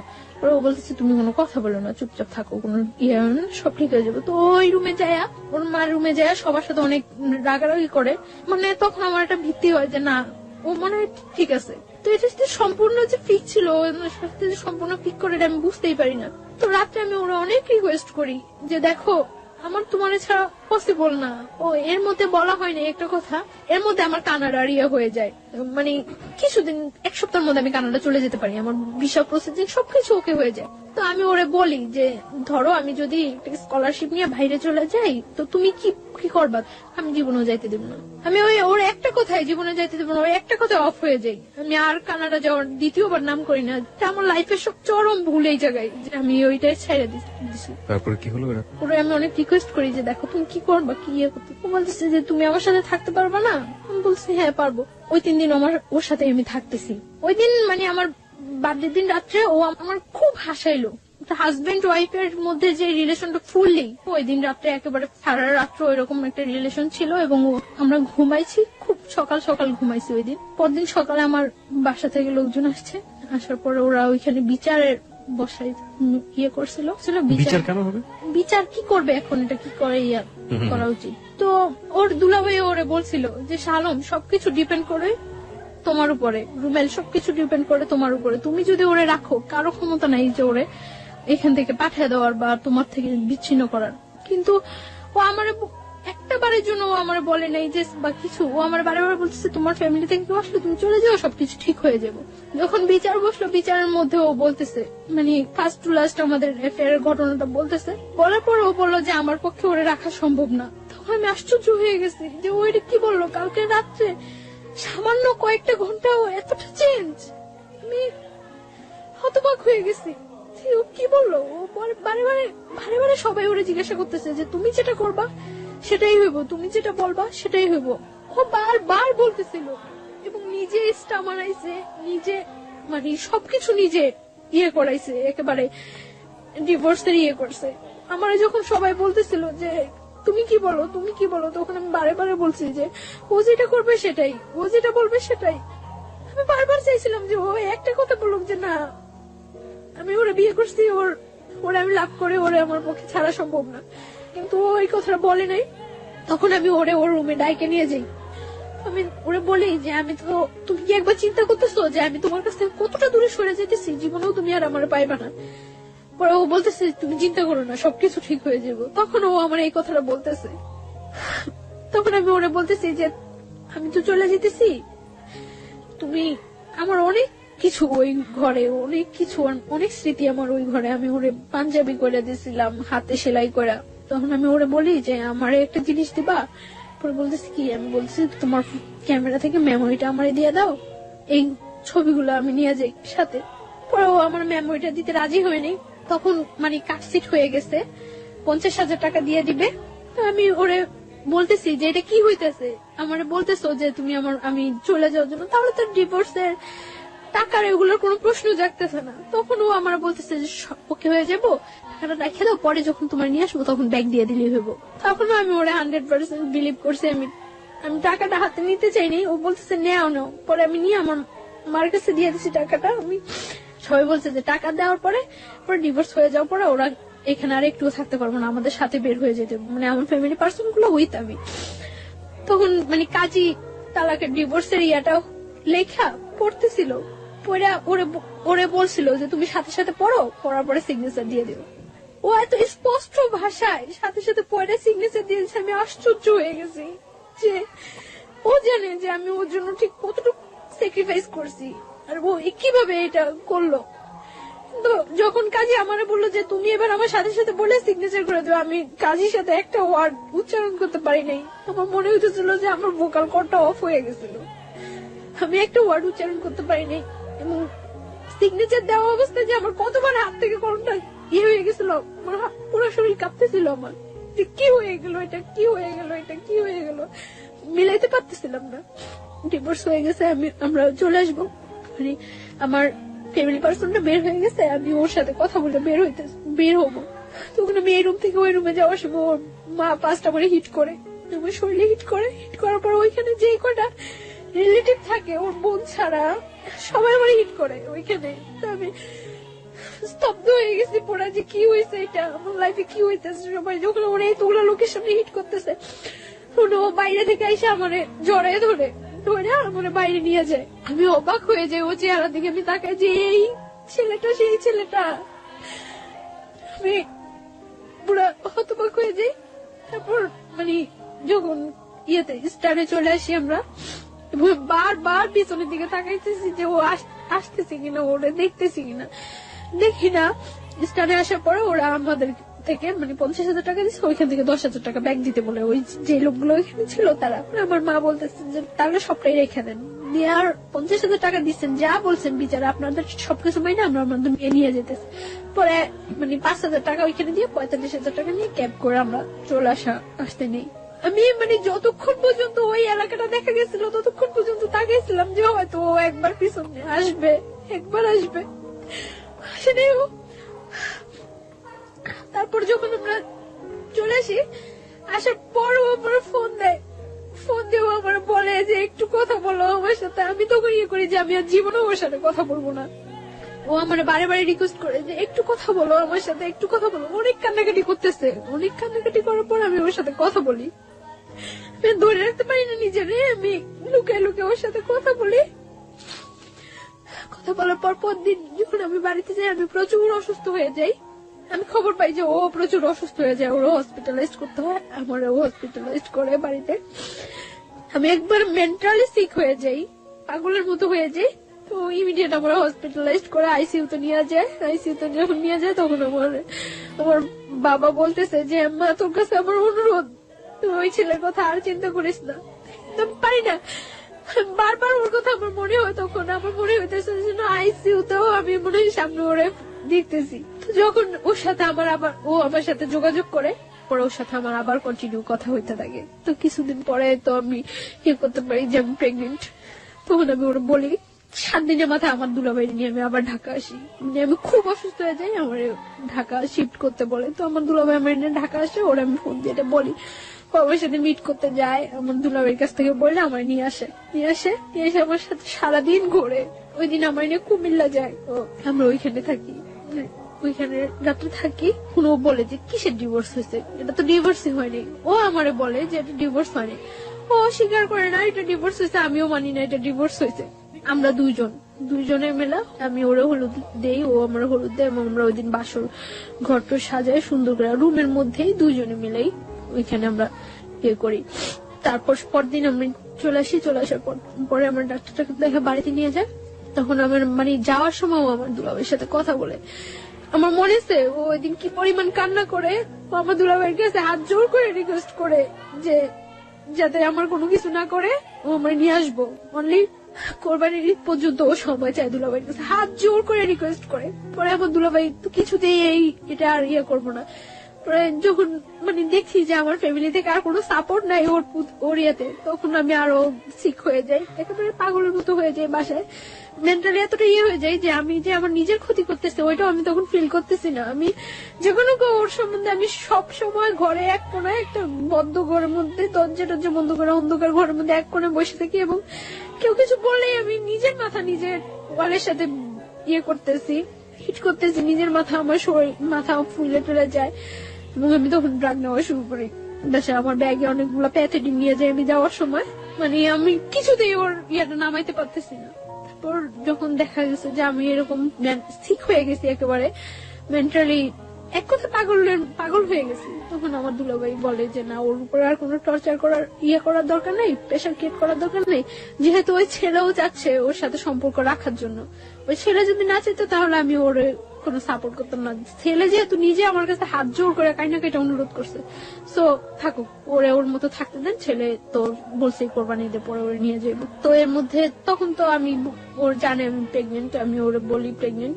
আমি আবার ঢাকা আসি ওর সাথে দেখা করার জন্য, আবার ঢাকা আসি, ওর সাথে দেখা হয়, কথা হয়।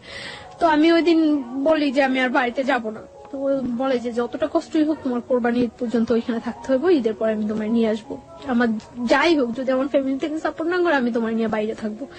তো এই কথা হয় ওর সাথে। তারপর এভাবে চলতে থাকে কোরবানি ঈদ পর্যন্ত। আমি ওর সাথে কন্টিনিউ কথাবার্তা বলি। এর মধ্যে আমার মাও মাঝে মাঝে ওর সাথে কথা বলে জিজ্ঞাসা করে যে তুমি কি করবা, কেন তুমি এইভাবে সম্পর্কটা আগে নিতেছো, যা হয়েছে ওইখানেই ফিনিশ করে দিতা। তো ও বলতেছে না মা, আমার পক্ষে ওরে করা সম্ভব না, আমি ওরে নিয়ে আসবো। তখন আমার মা ওরে বলতেছে তুমি ওরে নিয়ে আসবা, হয়তো দেখা গেছে 2-4 মাস তুমি ওরে নিয়ে থাকতেছো, তারপরে তোমার ফ্যামিলির কেউ তোমার করলো, তুমি তোমার ফ্যামিলির টানে চলে যাবে আবার, তখন ওর কি হইব।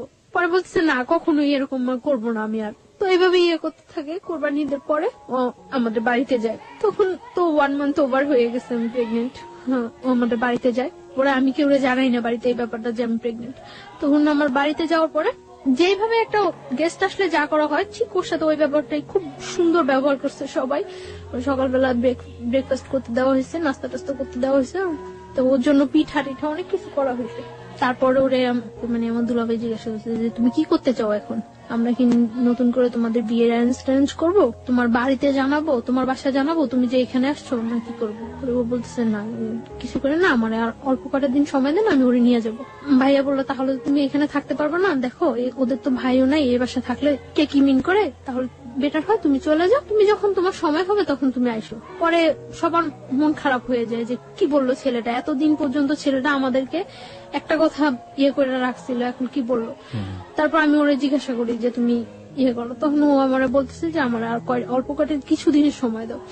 তারপর ও দুপুর বেলা যখন ও চলে আসে, ভাইয়া ওরে মানে আসার ভাড়াটা পর্যন্ত দিয়ে দেয়। মানে ওর সাথে এরকম ভদ্র আচরণ করছে যে ওর বাসায় যে আমাদের সাথে কি বিহেভটা হয়েছে ওরা কেউ করে নেই, সবাই শুধুমাত্র আমার দিকে তাকায়। তখন কিন্তু আমরা সবাই বলছিল দেখো তুমি যে ছায়া, এখন যদি তুমি শক্ত হও তাহলে কিন্তু আমরা এখন কিছু করতে পারি, ওরা আটকে রেখে কিন্তু ওর বাড়িতে ফোন দিয়ে আমি বলছি ইম্পসিবল, ও তো বলে আসেনি যে ও আমার বিয়ে করতে আসতেছে। তো আমি ওর সেফলি ওইখান থেকে যেভাবেই হোক সেফলি যতটা হয়েছে আমার উপরে হয়েছে, ব্লেম যা হয়েছে আমার উপরে হয়েছে, আমি ওরা সেফলি পাঠিয়ে দিছি। তখন আমি ওরা বলছি যে কি করবা। তো আসার পর 2-3 দিন খুব তোর জোর বাসা টাসা দেখতেছে, ও আমার নিয়ে আসবো। তো হঠাৎ করে একদিন বলতেছে যে আমার পক্ষে তো পসিবল না। কি বললা এটা, যেটা একবার ভেঙে গেছে যাইতো, তখন আমি পাগল হয়ে যেতাম, যা হয়ে যেতাম, তখন হয়ে যেত, আমার ফ্যামিলি আমার নিয়ে আসছে, এখন তুমি এটা কি বললা। পরে আবার বলতেছে যে না ঠিক আছে। তো এখন তো দিন যাইতেছে, আমার বাসায় জানাজানি হয়ে যায় যদি যে আমি প্রেগনেন্ট, তাহলে তো একটা প্রবলেম। হয়তো আমার বাসায় জানাজানি হয়ে গেলে ওর বিরুদ্ধে যে কোনো একটা অ্যাকশন নিবে, সেটা আমার মনের মধ্যে আরো একটা ভয় কাজ করতেছে। আমি আসলে অনেক বেশি থান্ডার্ড হয়ে গেছিলাম, আমার মনে হচ্ছে আমাদের লিসনাররা ভাববে যে আমি এখানে নাই। আমি ওর কান্নার শব্দ শুনে আসলে অনেক বেশি থান্ডার্ড হয়ে গেছে, আমার নিজের চোখে পানি চলে আসছে, আমি আসলে কথা বলতে পারছিলাম না। গল্পের একেবারে শেষের দিকে আমরা চলে এসেছি। আমি কিছু কোশ্চেন আপনাকে করতে চাই। প্রথম প্রশ্নটা হচ্ছে আপনি কয় মাসের প্রেগনেন্ট এই মুহূর্তে? 4 month। মানে what's your decision about your baby? আমি আমার বেবিটা রাখতেছি বাই এট এনি কস্ট। যদি আপনার হাজবেন্ড ডিভোর্স দিয়ে দিয়েছে এবং ওটাই যদি বলবৎ থাকে, তাহলেও কি আপনি আপনার বেবিটা রাখতে চান? তাহলে কিভাবে সম্ভব? ওকে, ও আচ্ছা। আর আরেকটা যেটা, সেটা হচ্ছে যে আপনার প্রথম হাজবেন্ড আর পরবর্তীতে যোগাযোগ করেনি? না, ওর সাথে পরবর্তীতে ও আর কোনো যোগাযোগ করেনি, কোনো কিছু হয়নি। আর ওর সাথে ও কি ডিভোর্স দিয়ে দিয়েছে? হ্যাঁ, ওর সাথে আমার ফ্যামিলি থেকে Divorce কার্ড সিট, হ্যাঁ, যখন ফার্স্টলি আমার বাড়িতে নিয়ে যায় তখনই ওর সাথে ডিভোর্স হয়ে কার্ড গেছে। সিট করে ওকে, দিয়েছে। সেকেন্ড হাজবেন্ড যে ছিল তার সাথে এখন বর্তমান কতদিন যাবত আপনার যোগাযোগ হয়নি? এখন এই শুক্রবার থেকে হচ্ছে না, লাস্ট এর মধ্যে আমি যখন আপনাদের কাছে ফোন করছিলাম তার কিছুদিন গ্যাপ ছিল, তারপর ও আবার আমার কাছ থেকে 1 সপ্তাহ সময় নিছিল। ওর অবস্থা হচ্ছে কখনো ফ্যামিলির কাছ থেকে ও মোটিভেট হচ্ছে, কখনো আপনার কাছ থেকে ও আসলে সিদ্ধান্ত নিতে পারছে না সিদ্ধান্ত নিতে পারতেছে না। যে ও আসলে কি করবে। হ্যাঁ, এবং ও এখন খুব প্রচুর অ্যাডিক্টেড হয়ে গেছে, সারা দিন রাত নেশা করে এবং এই অবস্থায় থাকে। আপনি যে বলছিলেন যে আপনি মাঝখানে ড্রাগ নিচ্ছিলেন, আপনি কি এখনো সেই ড্রাগ নিচ্ছেন? মানে আমি যখন ঢাকা চলে আসছি তখন থেকে আমি আর ড্রাগ নিচ্ছি না, কারণ আমার এখন ড্রাগ নিলে তো এটা আমার বেবিটার পুরো। আমি এই গল্পটা শোনার পরে আমার কাছে মনে হয়েছে যে আমাদের এই যে নিষ্পাপ দুটো প্রাণ বা এই যে আজকে ছায়া যে জায়গাটায় দাঁড়িয়ে আছে, সেই ভুলের গুলোর জন্য আসলে কারা দায়ী? প্রথমত তার ফ্যামিলি, এবং দ্বিতীয়ত হচ্ছে যে ছেলেটা বিয়ে করলো তার ফ্যামিলি। লাস্ট আমি আর একটু শেষ করতে চাই। জি প্লিজ। যেদিন আমি ঢাকা আসছি ওই দিন ও আমার ভোরবেলা আনতে গেছে, আনার পর ভোরবেলা এনে আমার একটা হোটেলে উঠছে, উঠার পর 1টা পর্যন্ত আমরা হোটেলে ছিলাম। তখন ওর সাথে আমার সাথে হাজবেন্ড ওয়াইফ রিলেশন কন্টিনিউ হচ্ছে, কারণ ও বিলিভ করে না ওর সাথে আমার ডিভোর্স হয়েছে, আমিও বিলিভ করি না। আর তাছাড়া তো আমি তো প্রেগনেন্ট। তারপরে আমার একটা জব নিছি আমি হসপিটালে, ওইখানে বাসা টেসা নিয়ে উঠছি, তো ওইখানে যাতায়াত করে যাচ্ছে আসছে ইয়ে করছে এইভাবে। এখন তো 3 মাস ওভার হয়ে গেছে, তো আমি বললাম যে এইভাবে তো হচ্ছে না, কারণ আমাদের মধ্যে আরেকটা লাইফ আছে, আরেকটা জীবন বাড়তেছে।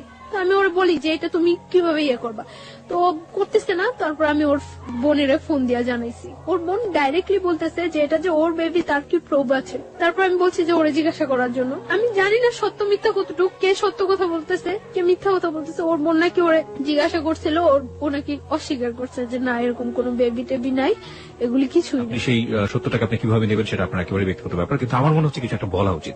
সেই বলার জায়গাটা থেকে আমি যেটা বলতে চাই, আপনার যাকে আপনি লাভ করেন, আপনার হাজবেন্ড, আপনার প্রিয় মানুষ, তার প্রতি শ্রদ্ধা রেখে, আপনার ভালোবাসার প্রতি শ্রদ্ধা রেখে আমি যেটা বলতে চাই, সে যে কাজটা করেছে মহা অন্যায় করেছে। প্রথম কথা হচ্ছে এটা কেন করেছে? আপনাকে যখন তার ফ্যামিলির চাপে ডিভোর্সের মতো কাজটাই করলো এবং বললো যেটা ম্যানেজ হয়ে যাবে, সেটা ম্যানেজ করে এত বড় গর্হিত অপরাধ সে যখন করতে পারলো, তখনই কিন্তু আপনার ধারণা নেওয়া উচিত ছিল যে এই ছেলেটাকে দিয়ে আপনি এত বড় রিস্ক লাইফে নিতে পারবেন না। 1 2 নাম্বার হচ্ছে আপনি এখনো তার আশা করে আপনি বেবিটাকে আপনার পেটের মধ্যে বড় করছেন, আপনার শরীরের মধ্যে বড় করছেন। আপনি কিন্তু প্রথম মেসেজটা পেয়ে গিয়েছেন যে তাকে নিয়ে আপনি আসলে কতটা শক্তিভাবে দাঁড়াতে পারেন, কিন্তু আপনার ভালোবাসা সম্পূর্ণ অবুঝ, এবং সেই জায়গাটা থেকে আপনি এখন, আমরা যতই বুঝেন না এখন আপনি বুঝবেন না। তবে আমিও চাইবো না, কোনোভাবেই চাইবো না, আমি ব্যক্তি মানুষ হিসেবে চাইবো না যে আপনার এই বেবিটা নষ্ট হয়ে যাক, আপনার এই বেবিটা পৃথিবীতে না আসুক, কোনোভাবেই চাইবো না। এবং কিন্তু আপনি মানুষ হিসেবে যে বাস্তবতা ফেস করেছেন, আপনার বেবি পৃথিবীতে আসার পরে কোন বাস্তবতা ফেস করবে সেটা আমরা একেবারেই অনিশ্চিত। আর লাস্ট আমি সুইসাইড অ্যাটেন্ড করছিলাম, সুইসাইড অ্যাটেন্ড করার পর ও আবার আমার কাছে গেছিল, যে আমার বলতেছিল যে যাই হোক এই বেবিটা নষ্ট করা যাবে না, আর এই বেবিটা ওর পরিচয় বড় হইব। কিন্তু গতকালকে আমার ওর বোনের সাথে কথা হয়েছে, ওর বোনের নাকি ও বলছে যে না ওর কোনো বেবি নাই, ও আমার মতো মেয়েরা নাকি ঘরে নিতে চায় না। অথচ 1টা সপ্তাহ আগে গত শুক্রবার, এই শুক্রবার আগে শুক্রবার ও আমার কাছ থেকে যখন যায়, আমার বাসা থেকে যখন যায় তখন ও রিকোয়েস্ট করে যায়। এই শুক্রবার ওর সাথে আমার সাথে ফোনে কথা হয়েছে। ওকে, আপনি আমাকে একটু বলবেন যে ওর ফ্যামিলি কাছে কি ও কি ধরনের বাধা? ওর ফ্যামিলি কি ওকে ত্যায্যপুত্র করে দিতে পারে বা এরকম কিছু কি? আমি জানি না ওর ফ্যামিলি থেকে ওরা কি করবো না করবো, আমি এটা ইয়ে করতে পারি না। তবে আমার মনে হয় না কোনো মা কোনো বোন চায় যে তার ভাইটা বা তার সন্তানটা কষ্টে থাকুক, এটা কেউ চায় না। আমি জানি ও আমার অনেক লাভ করে এবং আমার জন্য, ওই যে বললাম না এখন 24 ঘন্টা ও শুধু নেশা করে, 24 ঘন্টা। শুধু এটাই বলতে চাই যে যেই ছেলেটা এতটুকু পরিমাণে ইয়ে করে, এটা বোঝা উচিত যে সে আমার কতটুকু লাভ করে। শুধু সে একটাই, আমার কাছে ওর একটা চিঠি আছে যে ও যাওয়ার আগে রেখে গেছিল আমার বাসায়। চিঠিটা কি আছে আপনার কাছে এই মুহূর্তে? হ্যাঁ। Give me that letter. আচ্ছা, আপনার অনুমতি পেলে আমরা চিঠিটা পড়তে পারি, রাইট? ওকে, এই চিঠিটা দিয়ে আমাদের গল্পটা শেষ হবে। আমি চিঠিটা পড়তে চাই। ও লিখেছে হচ্ছে আমাকে, প্রথমটা ছিল আমাকে ভুল বুঝো না, ভালোবাসি। তারপর লিখেছে জানো আমার সারাটা জীবন কান্না করে কাটাতে হবে, আমি জানি যা করছি সব ভুল, কিন্তু আমি কি করব? মা বোন পাড়া প্রতিবেশী একদিকে, তুমি একদিকে, কি করব জানি না। আমার কপালে হয়তো লেখা ছিল সারা জীবন তুমি আমার থাকবে, কিন্তু সেটা আর হলো না। আল্লাহ যা করে ভালোর জন্য করে, ভালো থাকবা, ঠিক মতো চলাফেরা করবা, নিজের যত্ন নিবা। আর আমি নেশা করতে করতে হয়তো কোনো রাস্তা বা মেডিকেলে থাকবো, মৃত বা জীবিত। এটাই আমার জীবন। চোখের পানি আটকাতে পারিনি, তাই তোমার খাতাটা নষ্ট হলো। হ্যাঁ, এবং সেটা ঠিকই আছে, ও যেটা বলেছে যে খাতার এক পাশটা অনেক ভিজে গিয়েছে। খাতা মানে হচ্ছে আসলে যে পেজটাতে লিখেছে সেটা অনেকটা ভেজা, এবং ভেজার কারণে কলমের কালিগুলো নষ্ট। চলে গেলাম, ভালো থেকো, আই লাভ ইউ। আচ্ছা, আরো অনেক অনেক কথা লিখেছিল, লাভ ইউ টু। আচ্ছা, অনেক অনেক অনেক, কোনো ভুল করলে ক্ষমা করো। তোমার ভালোবাসা সেটা সারা জীবনও ভোলার মতো না, এক জীবন, দুই জীবন, তিন জীবন, শত শত জীবন পেলেও ভুল বোঝো না, শুধু তোমাকে, তোমাকে চাই, তোমাকে চাই। আই লাভ ইউ চান, সোনা পাখি।